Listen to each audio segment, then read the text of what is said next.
S promoters and ಡೆವಲಪರ್ಸ್ನವರ Apple Home ಮತ್ತು Sultan gold ಮುಖ್ಯ ಪ್ರಾಯೋಜಕರಾಗಿರುವ ಜನಧ್ವನಿ ನೇರ ಪ್ರಸಾರ ಕಾರ್ಯಕ್ರಮದ ಇಂದಿನ ಸಹ ಪ್ರಾಯೋಜಕರು ಕೇನ್ ಪ್ರಾಪರ್ಟೀಸ್ ಉಡುಪಿ. ಕರ್ನಾಟಕ ವೃತ್ತಿ ಶಿಕ್ಷಣ ಸಂಸ್ಥೆಗಳ ಕಾಯ್ದೆ 2006 ಇದನ್ನು ಜಾರಿಗೆ ತರಲಿಕ್ಕೆ ರಾಜ್ಯ ಸರ್ಕಾರ ಮುಂದಾಗಿದೆ. ಅಂದರೆ 2014-15ನೇ ಸಾಲಿನಲ್ಲಿ ಈ ಒಂದು ಕಾಯ್ದೆಯನ್ನು ಜಾರಿಗೆ ತಂದರೆ ಏನು ಆಗತ್ತೆ ಎನ್ನುವುದು ಬಹಳ ಪ್ರಮುಖವಾಗಿರುವಂಥ ವಿಷಯ. ಇದಕ್ಕೆ ಒಂದು ಸ್ವಲ್ಪ ಹಿನ್ನೆಲೆ ಕೂಡ ಇದೆ. 1992-93ರಲ್ಲಿ ಆಗಿನ ಮುಖ್ಯಮಂತ್ರಿ ಆಗಿದ್ದಂಥ ವೀರಪ್ಪ ಮೊಯ್ಲಿಯವರು ಕಾಮನ್ ಎಂಟ್ರೆನ್ಸ್ ಟೆಸ್ಟ್ ಎನ್ನುವುದನ್ನು ಜಾರಿಗೆ ತರ್ತಾರೆ. ಈ ಮೂಲಕ ಒಂದು ವೃತ್ತಿ ಶಿಕ್ಷಣ ಕಾಲೇಜಿನ ಕೋರ್ಸಿಗೆ ಸೇರ್ಪಡೆಯಾಗುವಂಥ ವಿದ್ಯಾರ್ಥಿ 85% ಸರ್ಕಾರ ತನ್ನ ಕೋಟದ ಅಡಿಯಲ್ಲಿ ಅಲ್ಲಿ ಫಿಲ್ ಮಾಡಿದರೆ ಉಳಿದ 15% ಮಾತ್ರ ಮ್ಯಾನೇಜ್ಮೆಂಟ್ ಕೋಟದ ಅಡಿಯಲ್ಲಿ ತುಂಬಿಸಲಿಕ್ಕೆ ಅವಕಾಶ ಇತ್ತು. ಆದ್ದರಿಂದ ಬಡ ಮತ್ತು ಮಧ್ಯಮ ವರ್ಗದವರಿಗೆ ಸರ್ಕಾರಿ ಕೋಟದ ಅಡಿಯಲ್ಲಿ ಸೀಟ್ಗಳನ್ನು ಪಡೀಲಿಕ್ಕೆ ತುಂಬ ಅವಕಾಶ ಇತ್ತು. ಆದರೆ ಇದನ್ನು ಪ್ರಶ್ನಿಸಿಕೊಂಡು ಆ ಸಮಯದಲ್ಲಿ ಕೆಲವು ಕಾಲೇಜುಗಳ ಆಡಳಿತ ಮಂಡಳಿಯವರು ನ್ಯಾಯಾಲಯದ ಮೊರೆ ಹೋಗಿದ್ರು. 2002ರಲ್ಲಿ ಸರ್ಕಾರ ಅಂದರೆ ನ್ಯಾಯಾಲಯ ಕೊಟ್ಟ ಆದೇಶದ ಬಳಿಕ ಕೆಲವು ಲಿಂಗ್ವಿಸ್ಟಿಕ್ ಮೈನಾರಿಟಿ ಕಾಲೇಜುಗಳ ಆಡಳಿತ ಮಂಡಳಿಗಳಿಗೆ ತಮ್ಮದೇ ರೀತಿಯಲ್ಲಿ ಕೆಲವು ವ್ಯವಸ್ಥೆಯನ್ನು ಮಾಡಲಿಕ್ಕೆ ನ್ಯಾಯಾಲಯ ಅನುಮತಿ ಕೊಟ್ಟಿತ್ತು. ಆದರೆ 2006ರಲ್ಲಿ ಕರ್ನಾಟಕ ವೃತ್ತಿ ಶಿಕ್ಷಣ ಸಂಸ್ಥೆಗಳ ಕಾಯ್ದೆಯಲ್ಲಿರುವಂಥ ಬಹಳ ಸೂಕ್ಷ್ಮವಾದಂಥ ವಿಚಾರ ಏನಂತ ಹೇಳಿದರೆ, ಒಂದು ವೇಳೆ ಈ ಕಾಯ್ದೆಯನ್ನು ಜಾರಿಗೆ ತಂದರೆ ರಾಜ್ಯ ಸರ್ಕಾರ ಇದರಲ್ಲಿ ಅನುದಾನ ರಹಿತ ವೃತ್ತಿ ಶಿಕ್ಷಣ ಸಂಸ್ಥೆಗಳ ಕಾಲೇಜುಗಳಿಗೆ 85% ಅವರು ಸ್ವತಃ ಮ್ಯಾನೇಜ್ಮೆಂಟ್ ಕೋಟದ ಅಡಿಯಲ್ಲಿ ವಿದ್ಯಾರ್ಥಿಗಳನ್ನು ತೆಗೆದುಕೊಳ್ಬೋದು, 15% ಅನಿವಾಸಿ ಭಾರತೀಯರಿಗೆ ಅವಕಾಶ ಇರುತ್ತೆ. ಅದರ ಅರ್ಥ ಇಷ್ಟೇ, ಬಡ ವಿದ್ಯಾರ್ಥಿಗಳು ಮಧ್ಯಮ ವರ್ಗದ ವಿದ್ಯಾರ್ಥಿಗಳು CETಯಲ್ಲಿ ಎಷ್ಟೇ ಒಳ್ಳೆಯ ರ್ಯಾಂಕ್ ಬಂದರೆ ಕೂಡ ಅನುದಾನ ರಹಿತ ಶಿಕ್ಷಣ ಸಂಸ್ಥೆ, ಅನುದಾನ ರಹಿತ ವೃತ್ತಿ ಶಿಕ್ಷಣ ಸಂಸ್ಥೆಗಳ ಕಾಲೇಜ್ನ ಒಕ್ಕೂಟ ನಡೆಸುವ ಪರೀಕ್ಷೆಯಲ್ಲಿ ಒಳ್ಳೆಯ ಅಂಕ ಬರಲೇಬೇಕು. ಒಳ್ಳೆಯ ಅಂಕ ಬಂದ ಬಳಿಕ ಕಾಲೇಜುಗಳು ತಮ್ಮ ತಮ್ಮ ಕಾಲೇಜ್ನಲ್ಲಿರುವಂಥ ಮೂಲಭೂತ ವ್ಯವಸ್ಥೆ, ಗುಣಮಟ್ಟ, ಶಿಕ್ಷಣ ಗುಣಮಟ್ಟ ಮತ್ತು ವ್ಯವಸ್ಥೆಗಳನ್ನು ಅನುಸಾರ ಇಟ್ಕೊಂಡು ಇಡುವಂಥ ಫೀಸ್ ಇದನ್ನು ತುಂಬಿಸಿಕೊಂಡೇ ಅವರು ಆ ಕಾಲೇಜಿಗೆ ದಾಖಲಾತಿಯನ್ನು ಪಡೆದುಕೊಳ್ಬೇಕಾಗತ್ತೆ. ಇಲ್ಲಿ ಸರ್ಕಾರಕ್ಕಿರುವಂಥ ಒಂದೇ ಒಂದು ರೈಟ್ಸ್ ಏನಂತ ಹೇಳಿದರೆ, ಕಾಲೇಜುಗಳು ತಮ್ಮ ಗುಣಮಟ್ಟದ ಆಧಾರದ ಮೇಲೆ ನಿಗದಿಪಡಿಸುವಂಥ ಫೀಸನ್ನು ಒಂದು ಮೌಲ್ಯಮಾಪನ ಮಾಡುವಂಥ ಸಮಿತಿಯನ್ನು ಮಾತ್ರ ರಾಜ್ಯ ಸರ್ಕಾರ ನಿಗದಿಪಡಿಸಿರುವಂಥ ಸಮಿತಿಗಳು ಮಾಡ್ಬೋದು. ಅದು ಬಿಟ್ಟರೆ ರಾಜ್ಯ ಸರ್ಕಾರಕ್ಕೆ ಈ ಕಾಯ್ದೆ ಮೇಲೆ ಅಷ್ಟು ಹಿಡಿತ ಅಥವಾ ಅಷ್ಟು ಹತೋಟಿ ಇರುವುದಿಲ್ಲ. ಇದು ಏನನ್ನು ಸೂಚಿಸುತ್ತದೆ? ಹಾಗಾದರೆ ಕರ್ನಾಟಕ ರಾಜ್ಯದಲ್ಲಿ ಅನುದಾನ ರಹಿತ ವೃತ್ತಿ ಶಿಕ್ಷಣ ಸಂಸ್ಥೆಗಳ ಅನೇಕ ಕಾಲೇಜುಗಳುಂಟು. ಅನುದಾನ ಇರುವಂತಹ ಮತ್ತು ಸರ್ಕಾರಿ ಕಾಲೇಜುಗಳ ಸಂಖ್ಯೆ ಅನುದಾನ ರಹಿತ ವೃತ್ತಿ ಶಿಕ್ಷಣ ಸಂಸ್ಥೆಗಳಿಗೆ ಹೋಲಿಸಿದರೆ ತುಂಬ ಕಡಿಮೆ ಇರುತ್ತೆ. ಅಂತ ಕಡಿಮೆ ಇರುವಂಥ ಕೋಟಾದಲ್ಲಿ ಬಡ ವಿದ್ಯಾರ್ಥಿಗಳು, ಮಧ್ಯಮ ವಿದ್ಯಾರ್ಥಿಗಳು ತಮ್ಮ ಒಂದು ಕೋಟಾವನ್ನು, ತಮ್ಮ ಒಂದು ದಾಖಲಾತಿಯನ್ನು ಮಾಡಬೇಕಾಗತ್ತೆ. ಇಲ್ಲದೆ ಹೋದರೆ ಅವರು ಬಹಳ ಕಠಿಣ ರೀತಿಯಲ್ಲಿ ಸ್ಪರ್ಧೆಯನ್ನು ಎದುರಿಸಬೇಕಾಗತ್ತೆ. ಅತಿ ಹೆಚ್ಚು ಫೀಸ್ ಕೊಟ್ಟುಕೊಂಡು ತಮಗೆ ಬೇಕಾಗಿರುವಂಥ ಕಾಲೇಜ್ಗಳನ್ನು ಅವರು ನೋಡಬೇಕಾಗತ್ತೆ. ಇದು ಸಾಧ್ಯನಾ? ಬಡ ಮಧ್ಯಮ ವಿದ್ಯಾರ್ಥಿಗಳಿಗೆ ಕರ್ನಾಟಕ ವೃತ್ತಿ ಶಿಕ್ಷಣ ಸಂಸ್ಥೆಗಳ ಕಾಯ್ದೆ 2006 ಎಷ್ಟರ ಮಟ್ಟಿಗೆ ತೂಗುಕೊತ್ತಿಯಾಗಿದೆ? ಈ ಬಗ್ಗೆ ಚರ್ಚೆ ಮಾಡಿ ನನಗೆ ಸರ್ವ ಕಾಲೇಜು ವಿದ್ಯಾರ್ಥಿ ಸಂಘದ ಕಾರ್ಯಾಧ್ಯಕ್ಷರಾಗಿರುವಂಥ ಶ್ರೀಯುತ ಧೀರಜ್ ಕೆ ಶೆಟ್ಟಿ ಇದ್ದಾರೆ. ಅವರನ್ನು ಪ್ರೀತಿಯಿಂದ ಕಾರ್ಯಕ್ರಮಕ್ಕೆ ಸ್ವಾಗತಿಸ್ತಾ ಇದ್ದೇನೆ. ನಮಸ್ಕಾರ ಧೀರಜ್ ಅವರೇ. ಸೊ ಏನು ಅನಿಸ್ತಾ ಉಂಟು, ಸರ್ಕಾರಕ್ಕೆ ಈಗ ಎಲ್ಲೋ ಒಂದು ಕಡೆಯಲ್ಲಿ ಸುಪ್ರೀಂ ಕೋರ್ಟ್ನ ಆದೇಶವನ್ನು ಅನುಷ್ಠಾನಕ್ಕೆ ತರಬೇಕು ಎನ್ನುವುದನ್ನು ನೀವು ಒಪ್ಕೊಳ್ತೀರಾ? ತರಲೇಬೇಕು, ಸುಪ್ರೀಂ ಕೋರ್ಟ್ನ ಆದೇಶ ಇವತ್ತಲ್ಲ ನಾಳೆ ಜಾರಿಗೆ ತರಲೇಬೇಕು ಅಂತ ನೀವು ಒಪ್ಕೊಳ್ತೀರಾ? ಹಾಗಾದ್ರೆ ಎಲ್ಲಿ ತಪ್ಪಾಗುತ್ತೆ? ರಾಜ್ಯ ಸರ್ಕಾರದ ತಪ್ಪೇನು ಆಗಿದೆ? ಅಂದ್ರೆ ಈಗ ಪ್ರಸ್ತುತ ವ್ಯವಸ್ಥೆಯಲ್ಲಿ ಅವರಿಗೆ ಸ್ಪಷ್ಟ ಕಾರ್ಯತಂತ್ರ ಇಲ್ಲ. ಸೀಟ್ ಬ್ಲಾಕಿಂಗ್ ಇರ್ಬೋದು, ಡೊನೇಷನ್ ಇರ್ಬೋದು, ಅದನ್ನು ಕಂಟ್ರೋಲ್ ಮಾಡ್ಲಿಕ್ಕೆ ಅವರಿಗೆ ಈಗ ಇರುವ ವ್ಯವಸ್ಥೆಯಲ್ಲಿ ಅವರಿಗೆ ಆಗುತ್ತಿಲ್ಲ. ಅದು ಆದ ಮೇಲೆ ಮತ್ತೆ ಇನ್ನೊಂದು ಸರ್ಕಾರ ಕೋಟದಡಿ ಬರುವ ಸೀಟ್ಗಳಲ್ಲಿ ಭಾರಿ ಇಳಿಕೆ ಆಗಲಿದೆ. 85% ಅಂದ್ರೆ ಕಳೆದ ವರ್ಷ ಹೋಲಿಸಿದಲ್ಲಿ 85% ಇಂಜಿನಿಯರಿಂಗ್ ಸೀಟ್ಗಳಲ್ಲಿ ಕಮ್ಮಿ ಆಗಲಿದೆ CET ಅಡಿ. ಮತ್ತೆ ಮೆಡಿಕಲ್ ಅಡಿ 50% ಸೀಟ್ ಕಮ್ಮಿ ಆಗಲಿದೆ.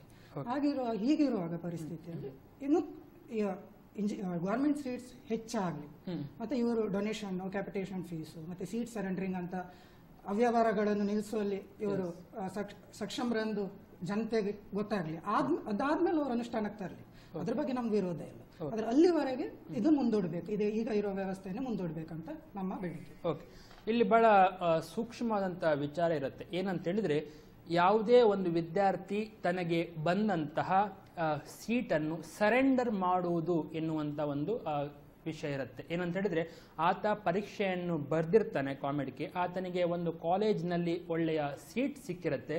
ಆದರೆ ಕೊನೆಯ ಕ್ಷಣದಲ್ಲಿ ಆತ ನನಗೆ ಆ ಸೀಟ್ ಬೇಡ ಅಂತೇಳಿ ಸರ್ಕಾರಿ ಕೋಟದ ಅಡಿಯಲ್ಲಿ ಬರುವಂಥ ಸೀಟನ್ನು ಬಿಟ್ಟು ಕೊಟ್ಟರೆ, ಸರೆಂಡರ್ ಮಾಡಿದರೆ, ಆಗ ಆ ಸೀಟನ್ನು ಮ್ಯಾನೇಜ್ಮೆಂಟ್ ಅವರು ಮ್ಯಾನೇಜ್ಮೆಂಟ್ ಸೀಟಾಗಿ ಬದಲಾಯಿಸಿಕೊಳ್ತಾರೆ. ಈ ಮೂಲಕ ಸರ್ಕಾರಿ ಕೋಟಾದಲ್ಲಿರುವಂಥ ಕಡಿಮೆ ಫೀಸನ್ನು ಮ್ಯಾನೇಜ್ಮೆಂಟ್ ಕೋಟಾದಲ್ಲಿರುವಂಥ ಅತಿ ಹೆಚ್ಚು ಫೀಸ್ಗೆ ಬೇರೆ ವಿದ್ಯಾರ್ಥಿಗಳಿಗೆ ಅರ್ಹನಲ್ಲದೇ ಇದ್ರೂ ಕೂಡ ಆತನಿಗೆ ಮಾರ್ತಾರೆ. ಈ ಮೂಲಕ ಸಾಕಷ್ಟು ವ್ಯವಹಾರಗಳು ಆಗತ್ತೆ ಎನ್ನುವಂಥ ವಿಷಯಗಳನ್ನು ನಾವು ಇದರಲ್ಲಿ ಅರ್ಥ ಮಾಡಿಕೊಳ್ಬೋದು. ಇನ್ನು ಈಗ ಇರುವಂಥ ಕಾಯ್ದೆ ನಿಮಗೆ ಓಕೆ ಅಂತ ಅನಿಸ್ತಾ ಉಂಟು? ಅಂದರೆ ಅಂಡರ್ಸ್ಟ್ಯಾಂಡಿಂಗ್ ಅಲ್ಲಿ ಆಗ್ತಾ ಇದೆ ಕಾಲೇಜಿನ ಆಡಳಿತ ಮಂಡಳಿಗೂ ಮತ್ತು ನಿಮ್ಮ ಅಂದ್ರೆ ವಿದ್ಯಾರ್ಥಿ ಸಂಘದ ಒಂದು ಒತ್ತಡದಿಂದ ಒಂದು ಅಂಡರ್ಸ್ಟ್ಯಾಂಡಿಂಗ್ ಬಂದಿದ್ದಾರೆ. ಸೊ ಈ ಅಂಡರ್ಸ್ಟ್ಯಾಂಡಿಂಗ್ ಪ್ರಾಬ್ಲಮ್ ಇರಲಿಲ್ಲ ಅಂತ, ಅಥವಾ ಇದು ಎಷ್ಟು ದಿನ ಈಗ ಅಂಡರ್ಸ್ಟ್ಯಾಂಡಿಂಗ್ ಮಾಡ್ಲಿಕ್ಕೆ ಸಾಧ್ಯತೆ? ಏನುಂಟು ಅಂಡರ್ಸ್ಟ್ಯಾಂಡಿಂಗ್ ಅಂದ್ರೆ ಏನೀಗ? ಈಗ ಅಂದ್ರೆ ಈಗ ನಿರ್ದೇಶನ ಇರುವುದರಿಂದ ಖಾಸಗಿ ಅನುದಾನ ರಹಿತ ಕಾಲೇಜುಗಳ ಅವರನ್ನು ಮನವೊಲಿಸಿ ಈಗ ಒಂದು ಅಂಡರ್ಸ್ಟ್ಯಾಂಡಿಂಗ್ ಬಂದಿದ್ದಾರೆ. ಅಂದ್ರೆ 92ರಲ್ಲಿ ಸಿಇಟಿ ಕೋಟ ಬಂದಾಗ 85% ಇತ್ತು ಗೌರ್ಮೆಂಟ್ ಕೋಟ, 15% ಇವರಿಗೆ ಖಾಸಗಿ ಇವರಿಗೆ ಮ್ಯಾನೇಜ್ಮೆಂಟ್ ಕೋಟ ಇತ್ತು. ಈಗ ಹೇಗೆ ಬಂದಿದೆ ಅಂತ ಹೇಳಿದ್ರೆ, ಇಂಜಿನಿಯರಿಂಗ್ ಕಾಲೇಜ್ ಬರೀ ಒಂದು 45% ಗೌರ್ಮೆಂಟ್ ಕೋಟ, ಮೆಡಿಕಲ್ ಅವರಿಗೆ 40%, ಡೆಂಟಲ್ ಅವರಿಗೆ 35% ಮಾತ್ರ ಗೌರ್ಮೆಂಟ್ ಕೋಟ. ಅದರ ಅರ್ಥ ಈ ವ್ಯವಸ್ಥೆಯನ್ನು ನಾವು ಸರಿ ಇದೆ ಅಂತ ಹೇಳ್ತಾ ಇಲ್ಲ, ಆದ್ರೆ ಈಗ ಮುಂದೆ ಇವರು ಜಾರಿಗೆ ತರ್ತಿರೋ ವ್ಯವಸ್ಥೆಗಿಂತ ಬೆಟರ್, ಅದು ನಮ್ಮ ಅಭಿಪ್ರಾಯ. ಒಂದು ವೇಳೆ ಈ ಅಂಡರ್ಸ್ಟ್ಯಾಂಡಿಂಗ್ ಮುಗಿದು ಹೋಗಿ 2006ರ ಕಾಯ್ದೆಯನ್ನು ಜಾರಿಗೆ ತರಲೇಬೇಕು ಅಂತೇಳಿ ರಾಜ್ಯ ಸರ್ಕಾರ ಹೊರಟ್ರೆ, ಎಲ್ಲಿ ಕೂಡ ಈ 45 ಮ್ಯಾನೇಜ್ಮೆಂಟ್ ಅಥವಾ 40 ಸರ್ಕಾರ ಅಥವಾ 35 ಯಾರು ಡೆಂಟಲ್ನವರಿಗೆ ಇದೆಲ್ಲ ಮುಗಿದು ಹೋಗಿ 85% ನೇರವಾಗಿ ಮ್ಯಾನೇಜ್ಮೆಂಟ್ ಕೋಟಕ್ಕೆ ಹೋಗುತ್ತೆ ಮತ್ತು 15% ಅನಿವಾಸಿ ಬಾಲ್ಯರಿಗೆ ಹೋಗುತ್ತೆ. ಸೊ ಏನು ಮಾಡಿದ್ರು ಕೂಡ ಮ್ಯಾನೇಜ್ಮೆಂಟ್ ಆಡಳಿತ ಮಂಡಳಿಗೆ ಇದು ಲಾಭನೇ ಆಗಲಿಕ್ಕೆ ಉಂಟು. ಲಾಭ ಆಗುವುದಾದ್ರೆ ಮ್ಯಾನೇಜ್ಮೆಂಟ್ಗೆ ಲಾಭ ಆಗುವುದಾದ್ರೆ ಯಾರಿಗೆ ನಷ್ಟ ಎನ್ನುವಂಥ ಪ್ರಶ್ನೆ ಬಂದಾಗ ನೇರವಾಗಿ ಬಡ ಮತ್ತು ಮಧ್ಯಮ ವಿದ್ಯಾರ್ಥಿಗಳಿಗೆ ಇಲ್ಲಿ ಸಂಬಂಧ ಬರುತ್ತೆ. ಏನಂತ ಹೇಳಿದ್ರೆ, ಶ್ರೀಮಂತರು ಹೇಗಾದರೂ ಮಾಡಿಕೊಂಡು ಈ ಒಂದು ಸೀಟನ್ನು ಪಡೆದುಕೊಳ್ತಾರೆ. ಎಲ್ಲ ಕಾಲೇಜ್ಗಳಲ್ಲಿ ಫೀಸ್ ಒಂದೇ ಲೆಕ್ಕ ಇರುತ್ತೆ ಅಂತ ಹೇಳಲಿಕ್ಕೆ ಆಗುದಿಲ್ಲ. ಬೇರೆ ಬೇರೆ ಕಾಲೇಜ್ಗಳಲ್ಲಿ ಗುಣಮಟ್ಟ ಬೇರೆ ಬೇರೆ ಇರುತ್ತೆ. ಈಗ ಒಂದು ಮಧ್ಯಮ ವರ್ಗದ ವಿದ್ಯಾರ್ಥಿ ವೈದ್ಯಕೀಯ ಕೋರ್ಸ್ಗೆ ಸೇರಬೇಕು ಅಂತೇಳಿ ಆತ ಮನಸ್ಸು ಮಾಡಿದರೆ, ಆತ ಒಂದು ಒಳ್ಳೆಯ ಕಾಲೇಜ್ನಲ್ಲಿ ತನ್ನ ವಿದ್ಯಾಭ್ಯಾಸ ಮುಗಿಲಿ ಅಂತೇಳಿ ಅವನು ಕನಸು ಕಾಣಲಿಕ್ಕೆ ಸ್ಟಾರ್ಟ್ ಮಾಡ್ತಾರೆ. ಆದರೆ ಆ ಕಾಲೇಜ್ನಲ್ಲಿ ಅನುದಾನ ರಹಿತ ವೈದ್ಯಕೀಯ ಕಾಲೇಜ್ ಆದರೆ ಅಲ್ಲಿ ಆ ಕಾಲೇಜ್ನವರೇ ಮಾಡುವಂತಹ ಪ್ರತ್ಯೇಕವಾದಂಥ ಪರೀಕ್ಷೆಯಲ್ಲಿ, ಅಂದರೆ ಕಾಲೇಜ್ಗಳ ಆಡಳಿತ ಮಂಡಳಿಗಳು ಒಕ್ಕೂಟ ಮಾಡುವಂಥ ಪ್ರತ್ಯೇಕವಾದಂಥ ಪರೀಕ್ಷೆಯಲ್ಲಿ ಆತ ಎಪಿಯರ್ ಆಗಬೇಕಾಗುತ್ತೆ, ಆ ಪರೀಕ್ಷೆಯನ್ನು ಬರೀಬೇಕಾಗತ್ತೆ, ಒಳ್ಳೆಯ ಮಾರ್ಕ್ ತೆಗಿಬೇಕಾಗತ್ತೆ. ಮಾರ್ಕ್ ಆಧಾರದ ಮೇಲೆ ಆತ ಯಾವ ಕಾಲೇಜನ್ನು ಸೇರ್ಬೇಕಂತೇಳಿ ಈ ಆಡಳಿತ ಮಂಡಳಿಗಳ ಒಕ್ಕೂಟ ಬಿಡುಗಡೆ ಮಾಡುವಂಥ ಪಟ್ಟಿಯನ್ನು ಆತ ನೋಡಬೇಕಾಗತ್ತೆ. ಆ ಪಟ್ಟಿಯಲ್ಲಿ ತಾನು ಕನಸು ಕಾಣುವಂಥ ಕಾಲೇಜಿಗೆ ಎಷ್ಟು ಫೀಸ್ ಇರುತ್ತೆ ಅಂತೇಳಿ ಆತ ನೋಡಿಕೊಂಡು ಆ ಫೀಸ್ ತನಗೆ ತುಂಬಲು ಸಾಧ್ಯ ಆಗತ್ತಾ ಎನ್ನುವುದು ಪ್ರಶ್ನೆಯನ್ನು ಆತ ತನ್ನಲ್ಲೇ ಹಾಕಿಕೊಳ್ಬೇಕಾಗುತ್ತೆ. ಆದ್ರೂ ಕೂಡ ಇಲ್ಲಿ ಫೀಸ್ ನಿಯಂತ್ರಣ ಮಂಡಳಿ ಅಂತೇಳಿ ಒಂದು ಇರುತ್ತೆ ಅಂತ ಸರ್ಕಾರ ಹೇಳಿದೆ. ಅದಕ್ಕೆ ಕರ್ನಾಟಕ ರಾಜ್ಯದ ನಿವೃತ್ತ ಹೈಕೋರ್ಟ್ ನ್ಯಾಯಾಧೀಶರು ಕೂಡ ಇರ್ತಾರಂತ. ನಿಮ್ಗೆ ಅದು ನಂಬಿಕೆ ಇಲ್ಲಾಗಿದೆ? ಅಲ್ಲ, ನಂಬಿಕೆ ಉಂಟು. ನಾವು ಇದು ಯಾಕೆ ಇದು ಬಂದಿದೆ ಅಂತ ನಾವು ಈ ಕಾಯ್ದೆ ಯಾಕೆ ಜಾರಿಗೆ ಬರ್ತಾ ಇದೆ ಅನ್ನೋ ಬಗ್ಗೆ ನಾವು ಆಲೋಚನೆ ಮಾಡಬೇಕಾಗ್ತದೆ. ಈ ಕಾಯ್ದೆ ಬಂದದ್ದು PA Inamdar versus state of Maharashtra ಅಂದ್ರೆ 2005ರಲ್ಲಿ ಬಂದ ಸುಪ್ರೀಂ ಕೋರ್ಟ್ ತೀರ್ಪಿನಲ್ಲಿ ಬರುವ ನಿರ್ದೇಶನದ ಪ್ರಕಾರ ಇದು ರೂಪುಗೊಂಡಿದೆ. ಅದರಲ್ಲಿ ಏನ್ ಹೇಳಿದ್ದಾರೆ ಅಂದ್ರೆ, ಕಾಲೇಜಿನ ಇನ್ಫ್ರಾಸ್ಟ್ರಕ್ಚರ್ ಅದ್ರ ಸಂಬಂಧಪಟ್ಟ ಹಾಗೆ ಅವರ ಫೀಸ್ ಅವರೇ ಫಿಕ್ಸ್ ಮಾಡೋ ಅಧಿಕಾರ ಉಂಟು. ಅದು ಇದು ವ್ಯಾಪಾರೀಕರಣ ಆಗಬಾರ್ದು ಅನ್ನೋದು ಮಾತ್ರ ಈ ಸಮಿತಿ ನೋಡ್ಬೇಕು ಹೇಳಿ. ಒಂದು ವೇಳೆ ಅವರು ಸರ್ಕಾರ ಹೇಳೋ ಪ್ರಕಾರ ಅದನ್ನು ಜಾಸ್ತಿ ಕಂಟ್ರೋಲ್ ಮಾಡ್ತೇವೆ ಅಂತ ಹೋದ್ರೆ ಅದು ನ್ಯಾಯನಿಂದನೆ ಆಗಿ ವಾಪಸ್ ಇವರು ಕೋರ್ಟಿಗೆ ಹೋದ್ರು ಚಾನ್ಸಸ್ ಉಂಟು. ಯಾಕಂದ್ರೆ ಇವರು ಆಲ್ರೆಡಿ ಇದು ಬರ್ಲಿಕ್ಕೆ ಖಾಸಗಿ ಅನುದಾನ ರಹಿತ ಕಾಲೇಜುಗಳು ನ್ಯಾಯಾಲಯಕ್ಕೆ ಹೋದಕ್ಕೆ ಈ ಪರಿಸ್ಥಿತಿ ಬಂದದ್ದು ಇವತ್ತಿಗೆ. ಸೊ ಸುಪ್ರೀಂ ಕೋರ್ಟ್ನ ಮನವೊಲಿಸುವಲ್ಲಿ, ಸುಪ್ರೀಂ ಕೋರ್ಟ್ನಿಂದ ತಮಗೆ ಬೇಕಾದಂತ ತೀರ್ಪನ್ನು ಪಡೆದುಕೊಳ್ಳುವಲ್ಲಿ ಖಾಸಗಿ ಆಡಳಿತ ಮಂಡಳಿ ಯಶಸ್ವಿಯಾಗಿದೆ. ಏನಂತ ಕೊಟ್ಟಿರ್ಬೋದು ಆಗಿದ್ರೆ, ಅವ್ರು ಏನು ವಾದ ಮಂಡಿಸಿರ್ಬೋದು? ಸುಪ್ರೀಂ ಕೋರ್ಟ್ ಸುಲಭವಾಗಿ ಇದಕ್ಕೆ ಒಪ್ಪಲಿಕ್ಕೆ ಸಾಧ್ಯ ಇಲ್ಲ. ಬಹುಶಃ ಅವ್ರು ಹೇಳಲಿಕ್ಕೆ ಸಾಧ್ಯ ಉಂಟು, ನಾವು ರಾಜ್ಯ ಸರ್ಕಾರದ ಅಥವಾ ಯಾವುದೇ ಸರ್ಕಾರದ ಯಾವುದೇ ಅನುದಾನವನ್ನು ಬಳಸಿಕೊಂಡು ಶಿಕ್ಷಣ ಸಂಸ್ಥೆ ನಡೆಸಲಿಕ್ಕೆ ಸಾಧ್ಯ ಇಲ್ಲ.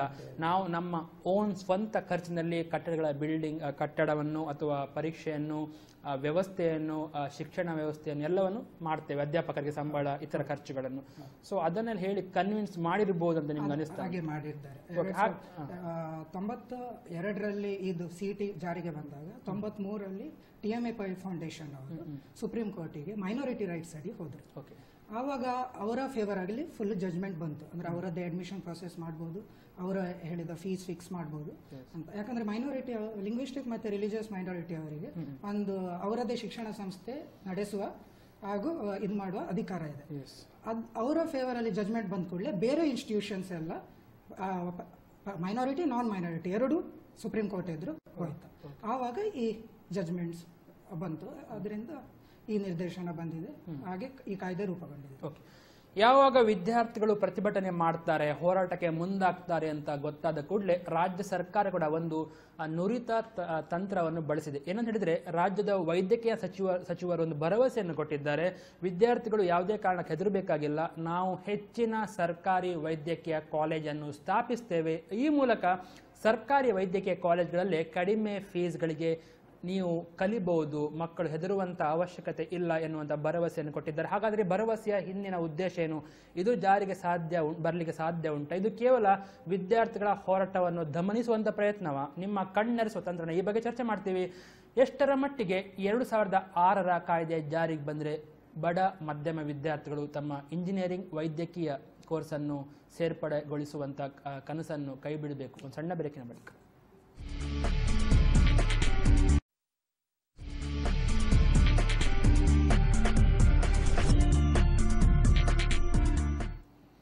AS ಪ್ರಮೋಟರ್ಸ್ ಅಂಡ್ ಡೆವಲಪರ್ಸ್ನವರ ಆಪಲ್ ಹೋಮ್ ಮತ್ತು ಸುಲ್ತಾನ್ ಗೋಲ್ಡ್ ಮುಖ್ಯ ಪ್ರಾಯೋಜಕರಾಗಿರುವ ಜನಧ್ವನಿ ನೇರ ಪ್ರಸಾರ ಕಾರ್ಯಕ್ರಮದ ಇಂದಿನ ಸಹ ಪ್ರಾಯೋಜಕರು ಕೆನ್ ಪ್ರಾಪರ್ಟೀಸ್ ಉಡುಪಿ.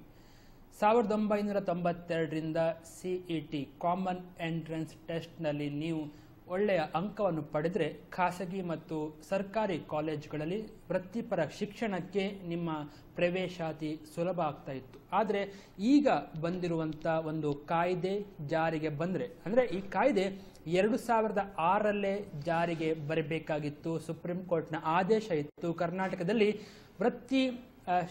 ವೃತ್ತಿಪರ ಶಿಕ್ಷಣ ಕೋರ್ಸ್ಗಳನ್ನು ಜಾರಿಗೆ ತರಬೇಕಾದ್ರೆ ಈ ಕಾಯ್ದೆಯನ್ನು ಜಾರಿಗೆ ತನ್ನಿ ಅಂತ. ಆದರೆ ಸರ್ಕಾರಕ್ಕೆ ಏಕಾಏಕಿ ಈ ಕಾಯ್ದೆಯನ್ನು ಜಾರಿಗೆ ತರಲಿಕ್ಕೆ ಅವತ್ತಿನಿಂದ ಇವತ್ತಿನ ತನಕ ಸಾಧ್ಯ ಆಗಿಲ್ಲ. ಅದಕ್ಕೆ ಮುಖ್ಯ ಕಾರಣ ವಿದ್ಯಾರ್ಥಿಗಳ ಹೋರಾಟ.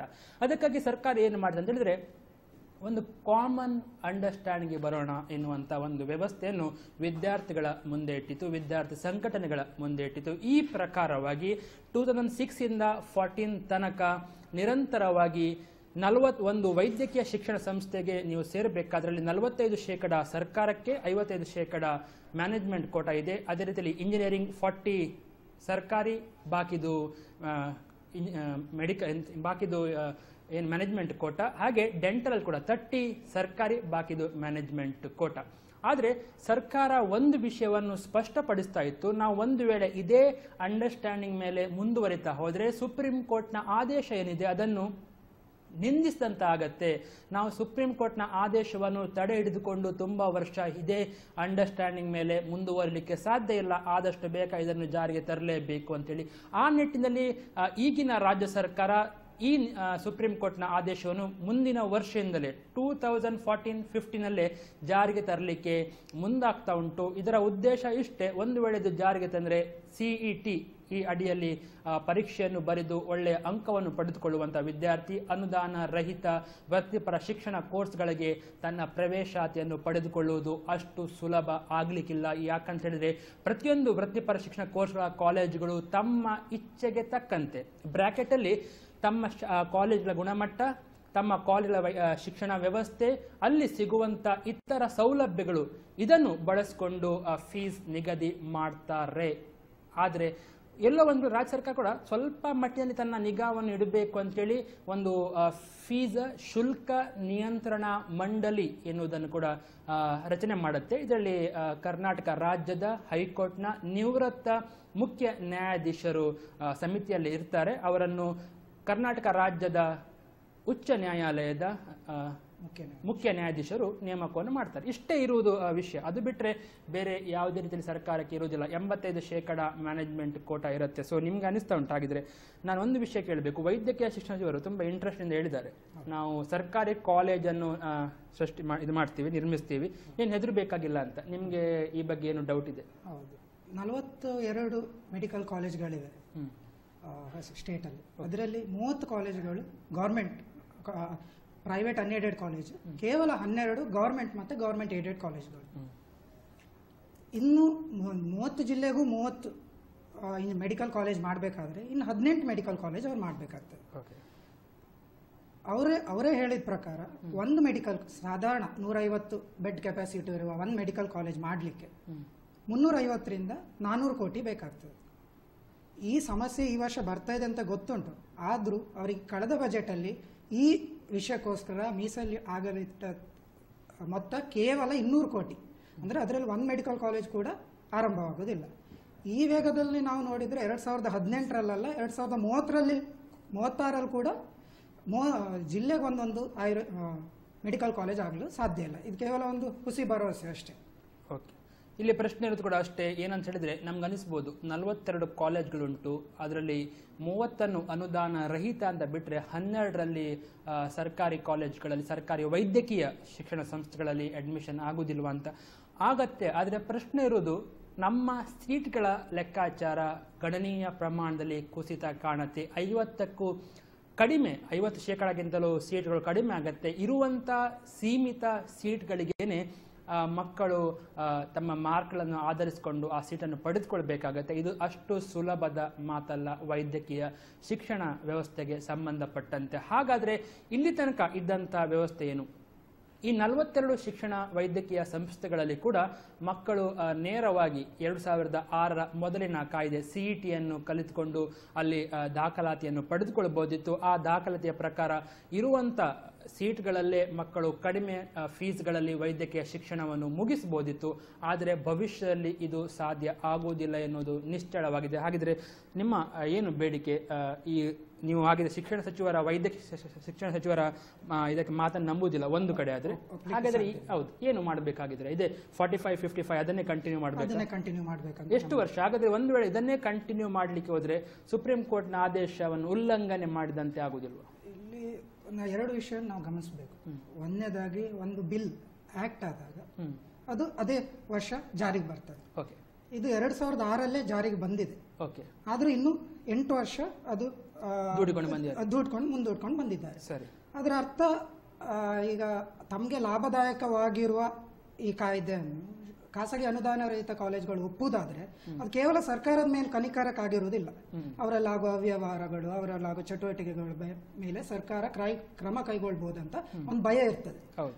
ಈಗ 8 ವರ್ಷ ಮುಂದೂಡಿದ್ದಾರೆ. ಇನ್ನು ಈ ವ್ಯವಸ್ಥೆ ಸರಿ ಮಾಡಿ ಅದಾದ್ಮೇಲೆ ಮುಂದಿನ ಕಾಯ್ದೆ ಅನುಷ್ಠಾನ ಮಾಡಿ ಅಂತ ಒಂದು. ಮತ್ತೆ ಇನ್ನೊಂದು ನಾವು ಗಮನಿಸಬೇಕು, ಅವ್ರು ಹೇಳ್ತಾ ಇದ್ದಾರೆ ಸುಪ್ರೀಂ ಕೋರ್ಟ್ ಡೈರೆಕ್ಷನ್ ಅಂತ. ಈ ಕಾಯ್ದೆ ಬರಲಿಕ್ಕೆ ಮುಖ್ಯವಾದ ಕಾರಣ 2015ರಲ್ಲಿ ಬಂದ ಒಂದು ತೀರ್ಪು. 2005ರಲ್ಲಿ ಬಂದ ಒಂದು ತೀರ್ಪು. ಅದು PA Inamdar versus state of Maharashtra ಹೇಳಿ. ಅದರಲ್ಲಿ 2 ನಿರ್ದೇಶನ ಕೊಟ್ಟಿತ್ತು ಸುಪ್ರೀಂ ಕೋರ್ಟ್. ಒಂದನೇದಾಗಿ, ಖಾಸಗಿ ಅನುದಾನ ರಹಿತ ಕಾಲೇಜ್ಗಳಲ್ಲಿ ರಿಸರ್ವೇಶನ್ ಇಡಬಾರ್ದು. ಇನ್ನೊಂದನೇಯಾಗಿ, ಕ್ಯಾಪಿಟೇಷನ್ ಫೀಸು, ವ್ಯಾಪಾರೀಕರಣ ಅದನ್ನು ನಿಯಂತ್ರಣ ಮಾಡಬೇಕು. 2005ರಲ್ಲಿ ಬಂದ ಆ ಮೀಸಲಾತಿ ಕುರಿತ ಆ ಒಂದು ನಿರ್ದೇಶನವನ್ನು ಅವರು 2006 ಒಳಗೆ ಸಂವಿಧಾನಕ್ಕೆ ತಿದ್ದುಪಡಿ ತಂದು ಇದನ್ನು ರದ್ದು ಮಾಡಲಿಕ್ಕೆ ಅಷ್ಟು ಅರ್ಜೆಂಟ್ ಮಾಡಿದ್ರು ಸರ್. ಒಂದು ವರ್ಷದ ಒಳಗೆ ಅದು ಮಾಡಿದ್ದಾರೆ. ಅಂದ್ರೆ ಅವರಿಗೆ ಮನಸ್ಸಿದ್ದಲ್ಲಿ ಅವರಿಗೆ ದಾರಿಯೂ ಗೊತ್ತಿದೆ, ವೇಗದಲ್ಲಿ ಕೆಲಸ ಮಾಡ್ಲಿಕ್ಕೂ ಗೊತ್ತಿದೆ ಅಂತ ಆಗಿದೆ. ಆದ್ರೆ ಒಂದು ಇಲ್ಲಿ ನಾವು ಸಂಘದಿಂದ ಏನು ಹೇಳಲಿಕ್ಕೆ ಬಯಸ್ತೇವೆ ಅಂದ್ರೆ, ನೀವು ಜಾತಿ ಧರ್ಮದ ಸಂಖ್ಯೆ ಬಗ್ಗೆ ಬದ್ಧತೆ ಇರಬಾರ್ದಂತ ಹೇಳ್ತಾ ಇಲ್ಲ. ಆದ್ರೆ ಆ ಬದ್ಧತೆ ಒಂದು 10% ಆದ್ರೂ ವಿದ್ಯಾರ್ಥಿ ಸಮುದಾಯ ಬಗ್ಗೆ ನೀವು ಇಡ್ಬೇಕಂತ ನಮ್ಮ ಬೇಡಿಕೆ. ಸೊ ನೀವು ಏನು ಈಗ ರಾಜ್ಯ ಸರ್ಕಾರ ಒಂದು ವೇಳೆ ಇದನ್ನು ಜಾರಿಗೆ ತರಲಿಕ್ಕೆ ಹೊರಟ್ರೆ, ಜಾರಿಗೆ ತರಲೇಬೇಕಂತ ನಿರ್ಧಾರ ಮಾಡಿ ಆಗಿದೆ, ಕಾಯ್ದೆಯನ್ನು ನಾವು ಇನ್ನೂ ತುಂಬಾ ದಿನ ದೂಡಲಿಕ್ಕೆ ಸಾಧ್ಯ ಇಲ್ಲ, ಅದನ್ನು ಸುಪ್ರೀಂ ಕೋರ್ಟ್ನ ತೀರ್ಪು, ನಿರ್ದೇಶನ ಉಂಟು, ಆದೇಶ ಉಂಟು ಅಂತ ಹೇಳಿದ್ರು. ಸೊ ಈಗ ನಾಡ್ದಿಂದ ಪ್ರಾರಂಭಿಸಿದ್ರೆ ನೀವೇನು ಮಾಡ್ಲಿಕ್ಕೆ ಸಾಧ್ಯ ಆಗುತ್ತೆ? ಆದಷ್ಟು ಮಟ್ಟಿಗೆ ಪ್ರಯತ್ನ ಮಾಡ್ತೇವೆ, ಹೋರಾಟ ಮಾಡ್ತೇವೆ, ಅವೇರ್ನೆಸ್ ಕ್ರಿಯೇಟ್ ಮಾಡ್ತೇವೆ. ಅದ್ರ ಮೂಲಕ ಜನಪ್ರತಿನಿಧಿಗಳ ಮೂಲಕ, ಇವ್ರ ಮೂಲಕ ಅದ್ರ ಬಗ್ಗೆ ಹೋರಾಟ ಮಾಡ್ತೇವೆ. ನಾವು ಕೇಳೋದಂದ್ರೆ ಆದಷ್ಟು ರಾಜ್ಯ ಸರ್ಕಾರ ಖಾಸಗಿ ಅನುದಾನ ರಹಿತ ಕಾಲೇಜುಗಳಿಗೆ ಮನವೊಲಿಸಬೇಕು. ಒಂದು ವೇಳೆ ಆಗದಿದ್ರೆ ಸ್ಟೂಡೆಂಟ್ಸಿಗೆ ಸ್ಪೆಷಲ್ ಪ್ರೊಟೆಕ್ಷನ್ ಅವಶ್ಯಕತೆ ಇದೆ. ಯಾಕಂದ್ರೆ ಇಲ್ಲಿ ಈ ಹೊಸ ಕಾಯ್ದೆ ಬಂದಲ್ಲಿ ಸರ್ಕಾರದ ನಿಯಂತ್ರಣ ಸಡಿಲಾಗಲಿದೆ. ಆವಾಗ ಈಗ ಪ್ರೊಫೆಷನಲ್ ಕಾಲೇಜಸ್ ಅಲ್ಲಿ ಲೋಕಲ್ ವಿದ್ಯಾರ್ಥಿಗಳು ಕಮ್ಮಿ, ಬೇರೆ ಬೇರೆ ಜಿಲ್ಲೆಯಿಂದ ಬೇರೆ ಬೇರೆ ರಾಜ್ಯಗಳಿಂದ ಬರ್ತಾರೆ. ಅವರ ಹಕ್ಕುಗಳ ಬಗ್ಗೆ ಅವರಿಗೆ ಅರಿವಿರುವುದಿಲ್ಲ. ಮತ್ತೆ ಒಂದ್ ವೇಳೆ ಅವರ ಅನ್ಯಾಯ ಆದ್ರೂ ಕೂಡ ಹೋರಾಟ ಮಾಡ್ಲಿಕ್ಕೆ ಹಿಂದೆ ಮುಂದೆ ನೋಡ್ತಾರೆ. ಯಾಕಂದ್ರೆ ಇಂಟರ್ನಲ್ ಮಾರ್ಕ್ಸ್ ಬೇರೆ ಬೇರೆ ರೀತಿಯು ಇನ್ಸ್ಟಿಟ್ಯೂಷನ್ ಎದುರಾಕೊಳ್ಳಿಕ್ಕೆ ಅವರಿಗೆ ಇದ್ದಿರುವುದಿಲ್ಲ. ಆವಾಗ ನಾವು ಕೇಳೋದಂದ್ರೆ ಸ್ಪೆಷಲ್ ಪ್ರೊಟೆಕ್ಷನ್ ಕೊಡ್ಬೇಕು ನೀವು ಸ್ಟೂಡೆಂಟ್ಸಿಗೆ. ಅದ್ರಲ್ಲಿ ಕೆಲವು ಇದನ್ನು ನಾವು ಹೇಳಿದ್ದೇವೆ. ಮೊದಲನೇದಾಗಿ ನೀವು ರಾಜ್ಯ ಸರ್ಕಾರ ಜನತೆಗೆ ಸ್ಪಷ್ಟವಾಗಿ ತಿಳಿಸ್ಬೇಕು, ನೀವು ಸೀಟ್ ಸರೆಂಡರ್ ಅನ್ನು ಹೇಗೆ ಇದು ಮಾಡ್ತೀರಿ, ನಿಯಂತ್ರಣ ಮಾಡ್ತೀರಿ. ಮತ್ತೆ ಇನ್ನೊಂದು ಡೊನೇಷನ್ ಅಲ್ಲ, ಈಗ ಒಂದು ವೇಳೆ 2006ರ ಕಾಯ್ದೆ ಜಾರಿಗೆ ಬಂತು ಅಂತಾದ್ರೆ ಇಲ್ಲಿ ಸೀಟ್ ಸರೆಂಡರ್ ವಿಷಯನೇ ಬರುದಿಲ್ಲ ಅಲ್ಲ, ನೇರವಾಗಿ 85% ಮ್ಯಾನೇಜ್ಮೆಂಟ್ ಕೋಟನ ಇರುವಾಗ ಅಲ್ಲಿ ಸರೆಂಡರ್ ಅಂತ ಪುನಃ ಬರುತ್ತೆ. ಅಥವಾ ನೀವು ಈಗಿನ ಕಾಯ್ದೆಯ ಪ್ರಕಾರ ಅಂಡರ್ಸ್ಟ್ಯಾಂಡಿಂಗ್ ನ ಪ್ರಕಾರ ನೀವು ಮಾತಾಡ್ತಾ ಇದ್ದೀರಿ? ಅಂಡರ್ಸ್ಟ್ಯಾಂಡಿಂಗ್ ಪ್ರಕಾರ ಮಾಡ್ತಾ ಇದ್ದೇವೆ. ಅದೀಗ ಈಗ ಡೊನೇಷನ್ ಸೀಟ್ ಆಗದಿದ್ರು ಅಂಡರ್ಸ್ಟ್ಯಾಂಡಿಂಗ್ ರೀತಿ ಮಾತಾಡ್ತಾ ಇದ್ದೇವೆ ಈಗಿನ ಪರಿಸ್ಥಿತಿ. ಸೊ ನಿಮ್ಗೆ ಅನಿಸ್ತಾ ಉಂಟು ಈಗ ತುಂಬಾ ಸೀಟ್ಗಳನ್ನು ಸರೆಂಡರ್ ಮಾಡುವ ಮೂಲಕ ಆಡಳಿತ ಮಂಡಳಿಯವರು ಸಾಕಷ್ಟು ಹಣವನ್ನು ಮಾಡ್ತಾ ಇದ್ದಾರೆ ಅಂತ, ಅದರ ಮೇಲೆ ಕಂಟ್ರೋಲ್ ಇಲ್ಲ ಅಂತ ನಿಮ್ಗೆ ಅನಿಸ್ತಾ ಉಂಟು ರಾಜ್ಯ ಸರ್ಕಾರ? 2014 ಕಾಮೆಟ್ ಕೆ ಸ್ಕ್ಯಾಮ್ ಆಯಿತು, ನಿಮ್ಗೆ ಗೊತ್ತಿರಬಹುದು. ಅದರಲ್ಲಿ 556 ಕರ್ನಾಟಕದ ಅಲ್ಲದ ಸ್ಟೂಡೆಂಟ್ಸ್ ಫೇಕ್ ಕಾಮೆಟ್ ಗೆ ಬರೆದು ತಮ್ಮ ಸೀಟನ್ನು ಸರೆಂಡರ್ ಮಾಡಿದ್ರು. ಅವ್ರ ಮೇಲೆ ಯಾವುದು ಕೇಸ್ ಮಾಡ್ಲಿಕ್ಕೆ ಆಗ್ಲಿಲ್ಲ, ಯಾಕಂದ್ರೆ ದುಡ್ಡಿಗಾಗಿ ಬಿಟ್ಟಿದ್ದಾರೆ ಅಂತ ಹೇಳಲಿಕ್ಕೆ ಆಗುದಿಲ್ಲ. ಅದೊಂದು ದೊಡ್ಡ ಜಾಲ ಇದೆ, ಏಜೆಂಟ್ಸ್ ಇದ್ದಾರೆ. ನೀವು ಒಳ್ಳೆ ರ್ಯಾಂಕ್ ಪಡೆದುಕೊಳ್ಳಿ, ನಿಮ್ಗೆ ಅವ್ರ ಪರಿಚಯ ಇಲ್ಲದೆ ಇರ್ಬೋದು, ಅವರೇ ನಿಮ್ಮನ್ನು ಸಂಪರ್ಕಿಸ್ತಾರೆ, ನಿಮ್ಗೆ ಏನು ಸಮಸ್ಯೆ ಆಗುದಿಲ್ಲ ಹಾಗೆ ಹೀಗೆ. ಸೊ ಈಗಿದೆಲ್ಲ ತುಂಬಾ ಅನ್ಯಾಯ ಆಗ್ತಾ ಇದೆ. ಮತ್ತೆ ಕೆಲವು ಹಣ ಕೊಟ್ಟೆ ವಿದ್ಯಾರ್ಥಿಗಳನ್ನು ಪರೀಕ್ಷೆಯಲ್ಲಿ ಬರಿಸ್ತಾರೆ, ಮತ್ತೆ ಒಳ್ಳೆಯ ಮಾರ್ಕ್ ಪಡೆದುಕೊಂಡ ಬಳಿಕ ಅವನಿಂದಲೇ ಆ ಸೀಟನ್ನು ಸರೆಂಡರ್ ಮಾಡಿಸಿ ಅದರಿಂದ ಹಣವನ್ನು ಮಾಡಿಕೊಳ್ಳುವುದು. ಅದು ತುಂಬಾ 556 ಕರ್ನಾಟಕದ ಹೊರಗಿನ ವಿದ್ಯಾರ್ಥಿಗಳಿದ್ರೆ ಕರ್ನಾಟಕ ಒಳಗಿದ್ದ ಎಷ್ಟು ವಿದ್ಯಾರ್ಥಿಗಳ ಹತ್ರ ಅವ್ರು ಬರ್ಸಿರ್ಬೋದು. ಯಾಕಂದ್ರೆ ಈಗ ಸಿಇಟಿಯಲ್ಲೂ ತೆಗ್ದಿರ್ತಾರೆ, ಕಾಮೆಟ್ ಕೆಯಲ್ಲೂ ತೆಗ್ದಿರ್ತಾರೆ. ಸೊ ಅವ್ರು ಸಿಇಟಿಗೆ ಹೋಗ್ತಾರೆ, ಅವ್ರು ಕಾಮೆಟ್ ಕೆ ಇದ್ದವರು ಸರೆಂಡರ್ ಮಾಡ್ತಾರೆ. ಅವಾಗ ಅದು ಆಟೋಮೆಟಿಕ್ ಈ ವಿದ್ಯಾರ್ಥಿಗೂ ನಷ್ಟ ಆಗುದಿಲ್ಲ, ಅದು ಆಟೋಮೆಟಿಕ್ ಅದು ಮ್ಯಾನೇಜ್ಮೆಂಟ್ ಸೀಟ್ ಆಗಿ ಕನ್ವರ್ಟ್ ಆಗ್ತದೆ. ಸೊ ಇದು ರಾಜ್ಯ ಸರ್ಕಾರಕ್ಕೆ ಏನು ಗೊತ್ತಿಲ್ಲದಂತ ವಿಷಯ ಅಲ್ಲ, ಇದು ಗೊತ್ತಿರುತ್ತೆ. ಸೊ ನೀವು ಇದರಲ್ಲಿ ಕರೆಕ್ಟ್ ಆಗಿ ರಾಜ್ಯ ಸರ್ಕಾರ ಸ್ಪಷ್ಟ ನಿರ್ದೇಶನ ಕೊಡಬೇಕು, ಸರೆಂಡರ್ ಸೀಟ್ ಅನ್ನು ಏನು ಮಾಡುವುದು ಅಂತ ನಿಮ್ಮ ಒಂದು ಅನಿಸಿಕೆ. ಡೊನೇಷನ್ ಅನ್ನು ಹೇಗೆ ಕಂಟ್ರೋಲ್ ಮಾಡ್ತಾರೆ ಅಂತ. ಸರಿ, ಯಾಕಂದ್ರೆ ಇನ್ನೂ ಹೆಚ್ಚಾಗ್ಲಿದೆ ಡೊನೇಷನ್ ಇದು ಬಂದ ಕೂಡಲೇ, ಯಾಕಂದ್ರೆ ಸರ್ಕಾರದ ನಿಯಂತ್ರಣ ಕಮ್ಮಿ ಆಗ್ಲಿದೆ. ಯಾಕಂದ್ರೆ 1984 ರಿಂದನೇ ಒಂದು ಕಾಯ್ದೆ ಜಾರಿಯಲ್ಲಿದೆ, prohibition of capitation fee, Karnataka ಶಿಕ್ಷಣ ಸಂಸ್ಥೆಗಳ ಕಾಯ್ದೆ. ಅಂದ್ರೆ ಕಳೆದ 29 ವರ್ಷದಲ್ಲಿ ಅವರಿಗೆ ಅದು ಕಾಯ್ದೆ ಜಾರಿಯಲ್ಲಿ ಇದ್ರೂ ಕೂಡ ಅದನ್ನ ನಿಯಂತ್ರಣ ಮಾಡ್ಲಿಕ್ಕೆ ಆಗ್ಲಿಲ್ಲ ರಾಜ್ಯ ಸರ್ಕಾರಕ್ಕೆ. ಅವ್ರು ಈಗ ಹೊಸ ಸಮಿತಿ ಮುಖಾಂತರ ನಾವು ಅದನ್ನು ನಿಯಂತ್ರಿಸ್ತಿದ್ದೇವೆ ಅಂತ ಹೇಳುದು ಕೇವಲ ಅದು ನಂಬೋದು ಕಷ್ಟ. ಸೊ ಅದ್ರ ಬಗ್ಗೆ ಅವರು ಸ್ಪಷ್ಟವಾಗಿ ಇದು ಮಾಡಬೇಕು. ಮತ್ತೆ ಒಂದು ಸ್ವಲ್ಪ ವರ್ಷ ಆದ್ರೂ ಅದು ನಾವು ಅದನ್ನು ಕಂಟ್ರೋಲ್ ಮಾಡಲಿಕ್ಕೆ ಸಕ್ಷಮರು ಒಂದು ತೋರಿಸ್ಬೇಕು. ಅದಾದ್ಮೇಲೆ ಜನತೆಯಲ್ಲಿ ವಿಶ್ವಾಸ ಮೂಡಿಸ್ಲಿ, ಅವ್ರು ಕ್ಯಾಪಿಟೇಷನ್ ಫೀಸ್ ಅನ್ನು ಕಂಟ್ರೋಲ್ ಮಾಡ್ತಾರೆ, ಅದು ದಬ್ಬಾಳಿಕೆಯನ್ನು ನಿಲ್ಲಿಸ್ತಾರೆ, ಅದಾದ್ಮೇಲೆ ಬೇಕಾದ್ರೆ ಜಾರಿಗೆ ತರಲಿ. ಈಗ ಸಮಯ ಸೂಕ್ತ ಅಲ್ಲ ಅಂತ ಹೇಳೋದು ನಮ್ದು ವಾದ. ಅಲ್ಲ, ಈಗ ಒಂದು ವೇಳೆ ಆ ಸಮಿತಿಯವರು ಏನು ಕ್ಯಾಪಿಟೇಷನ್ ಅಥವಾ ಇದು ಏನು ಡೊನೇಷನ್ ಕೊಡ್ತಾರೆ ಅಥವಾ ಫೀಸ್ ಅನ್ನು ನಿಗದಿಪಡಿಸ್ತಾರೆ, ಅದರ ಮೇಲೆ ಕಂಟ್ರೋಲ್ ಇಟ್ರೆ ನಿಮ್ಗೇನು ಪ್ರಾಬ್ಲಮ್ ಇಲ್ಲ ಅಂತ ಅನಿಸ್ತಾ ಉಂಟು? ಅದ್ರ ಕಂಟ್ರೋಲ್ ಇಡುವುದು ಕಷ್ಟ, ಅದು ಬಾರಿ ಅಸಾಧ್ಯದ ಮಾತು. ಯಾಕಂದ್ರೆ ಸುಪ್ರೀಂ ಕೋರ್ಟ್ ಈ ಕಾನೂನು ಈಗ ಜಾರಿಯಲ್ಲಿದೆ ಅಲ್ಲ, 1984 ಹಲ್ಲಿಲ್ಲದ ಕಾಯ್ದೆ ಅಂತ ಹೇಳಿದ್ದಾರೆ. ಅಂದ್ರೆ ಅದನ್ನ ಕಂಟ್ರೋಲ್ ಮಾಡೋದು ಭಾರಿ ಕಷ್ಟ. ಮತ್ತೆ ಅದ್ರ ಬಗ್ಗೆ ಪ್ರತಿಭಟಿಸ್ಲಿಕ್ಕೆ ವಿದ್ಯಾರ್ಥಿಗಳು ಹಿಂದೆ ಮುಂದೆ ನೋಡ್ತಾರೆ. ಆವಾಗ ಇವರು ಅದನ್ನು ಇದು ಮಾಡಿ, ಈಗ ಮೊನ್ನೆ 56 ಕೋಟಿದು ಒಂದು ಸ್ಕ್ಯಾಮ್ ಆಯ್ತು B R Ambedkar medical college ಇದು ಬೆಂಗಳೂರಲ್ಲಿ. ಅಂದ್ರೆ ಅವರು ಟ್ರಸ್ಟಿಗಳ ಮಧ್ಯೆ ಮಿಸ್ಅಂಡರ್ಸ್ಟ್ಯಾಂಡಿಂಗ್ ಆಗಿ ಅವರು ಕಾಲೇಜ್ನ 16 ಮಂದಿ ಮೇಲೆ ಕಂಪ್ಲೇಂಟ್ ಕೊಟ್ಟರು. ಅದೇ ಹಾಗಿದ್ದು ಎಷ್ಟು ಕೇಸ್ಗಳು ಆಗ್ತಾ ಇರ್ಬೋದು ರಾಜ್ಯದಲ್ಲಿ. ಒಂದು ಕಾಲೇಜ್ ಇದು ಹಾಗಿದ್ದ ಸ್ಥಿತಿ ಆದ್ರೆ ಎಷ್ಟೋ ಕಾಲೇಜಲ್ಲಿ ಹಾಗೆ ಆಗ್ತಾ ಇದೆ. ಆದ್ರೂ ಈ ಒಂದು ಸಮಿತಿಯಲ್ಲಿರುವವರು, ಶುಲ್ಕ ನಿಯಂತ್ರಣ ಸಮಿತಿಯಲ್ಲಿರುವವರು ಹೈಕೋರ್ಟ್ನ ನಿವೃತ್ತ ನ್ಯಾಯಾಧೀಶರಾಗಿರ್ತಾರೆ. ಸೊ ಅವರು ಒಂದು ಖಂಡಿತವಾದಂತ ಒಂದು ಗಟ್ಟಿ ನಿಲುವನ್ನು ತಳೆದ್ರೆ ಫೀಸ್ ಇಷ್ಟೇ ಇರಬೇಕು ಈ ಕಾಲೇಜ್ಗಳಿಗೆ, ರಾಮಯ್ಯ ಕಾಲೇಜ್ ಇಷ್ಟೇ ಫೀಸ್, ಇನ್ನೊಂದು ಕಾಲೇಜ್ ಇಷ್ಟೇ ಫೀಸ್, ಮತ್ತೊಂದು ಕಾಲೇಜ್ ಇಷ್ಟೇ ಫೀಸ್ ಅಂತ ಖಂಡಿತವಾಗಿಯೂ ಕಟ್ಟುನಿಟ್ಟಿನ ಕ್ರಮ ಮಾಡಿದ್ರೆ ಏನು ಪ್ರಾಬ್ಲಮ್ ಆಗ್ಲಿಕ್ಕಿಲ್ಲ. ನಿಮ್ಗೆ ಈಗ ಕೂಡ ನಂಬಿಕೆ ಇಲ್ಲ. ನೀವು ಆಗಿದ್ರೆ ಬಹುಶಃ ನಮ್ಗೆ ಅನಿಸ್ತಾ ಉಂಟು ಸರ್ವಕಾಲ ವಿದ್ಯಾಸಂಘ ಅನುಷ್ಠಾನಕ್ಕೆ ಬರುವ ಮೊದಲೇ ತಮ್ಮ ನಿರ್ಧಾರವನ್ನು ಸೂಚಿಸ್ತಾ ಉಂಟಂತ. ಆ ಬಗ್ಗೆ ನಾನು ಚರ್ಚೆ ಮಾಡ್ತೀವಿ. ಇದೆಷ್ಟರ ಮಟ್ಟಿಗೆ ಸಾಧ್ಯ ಆಗ್ಬೋದಾ ಅಥವಾ ಆಗಲೇ ಇರ್ಲಿಕ್ಕೆ ಸಾಧ್ಯ? ಯಾಕಂತ ಹೇಳಿದ್ರೆ ಕೇವಲ ಒಬ್ರು ಹೈಕೋರ್ಟ್ನ ನಿವೃತ್ತ ನ್ಯಾಯಾಧೀಶರು ಮಾತ್ರ ಅಲ್ಲ, ಆ ಸಮಿತಿಯಲ್ಲಿ ಅನೇಕ ಜನ ಶಿಕ್ಷಣ ತಜ್ಞರಿರ್ತಾರೆ.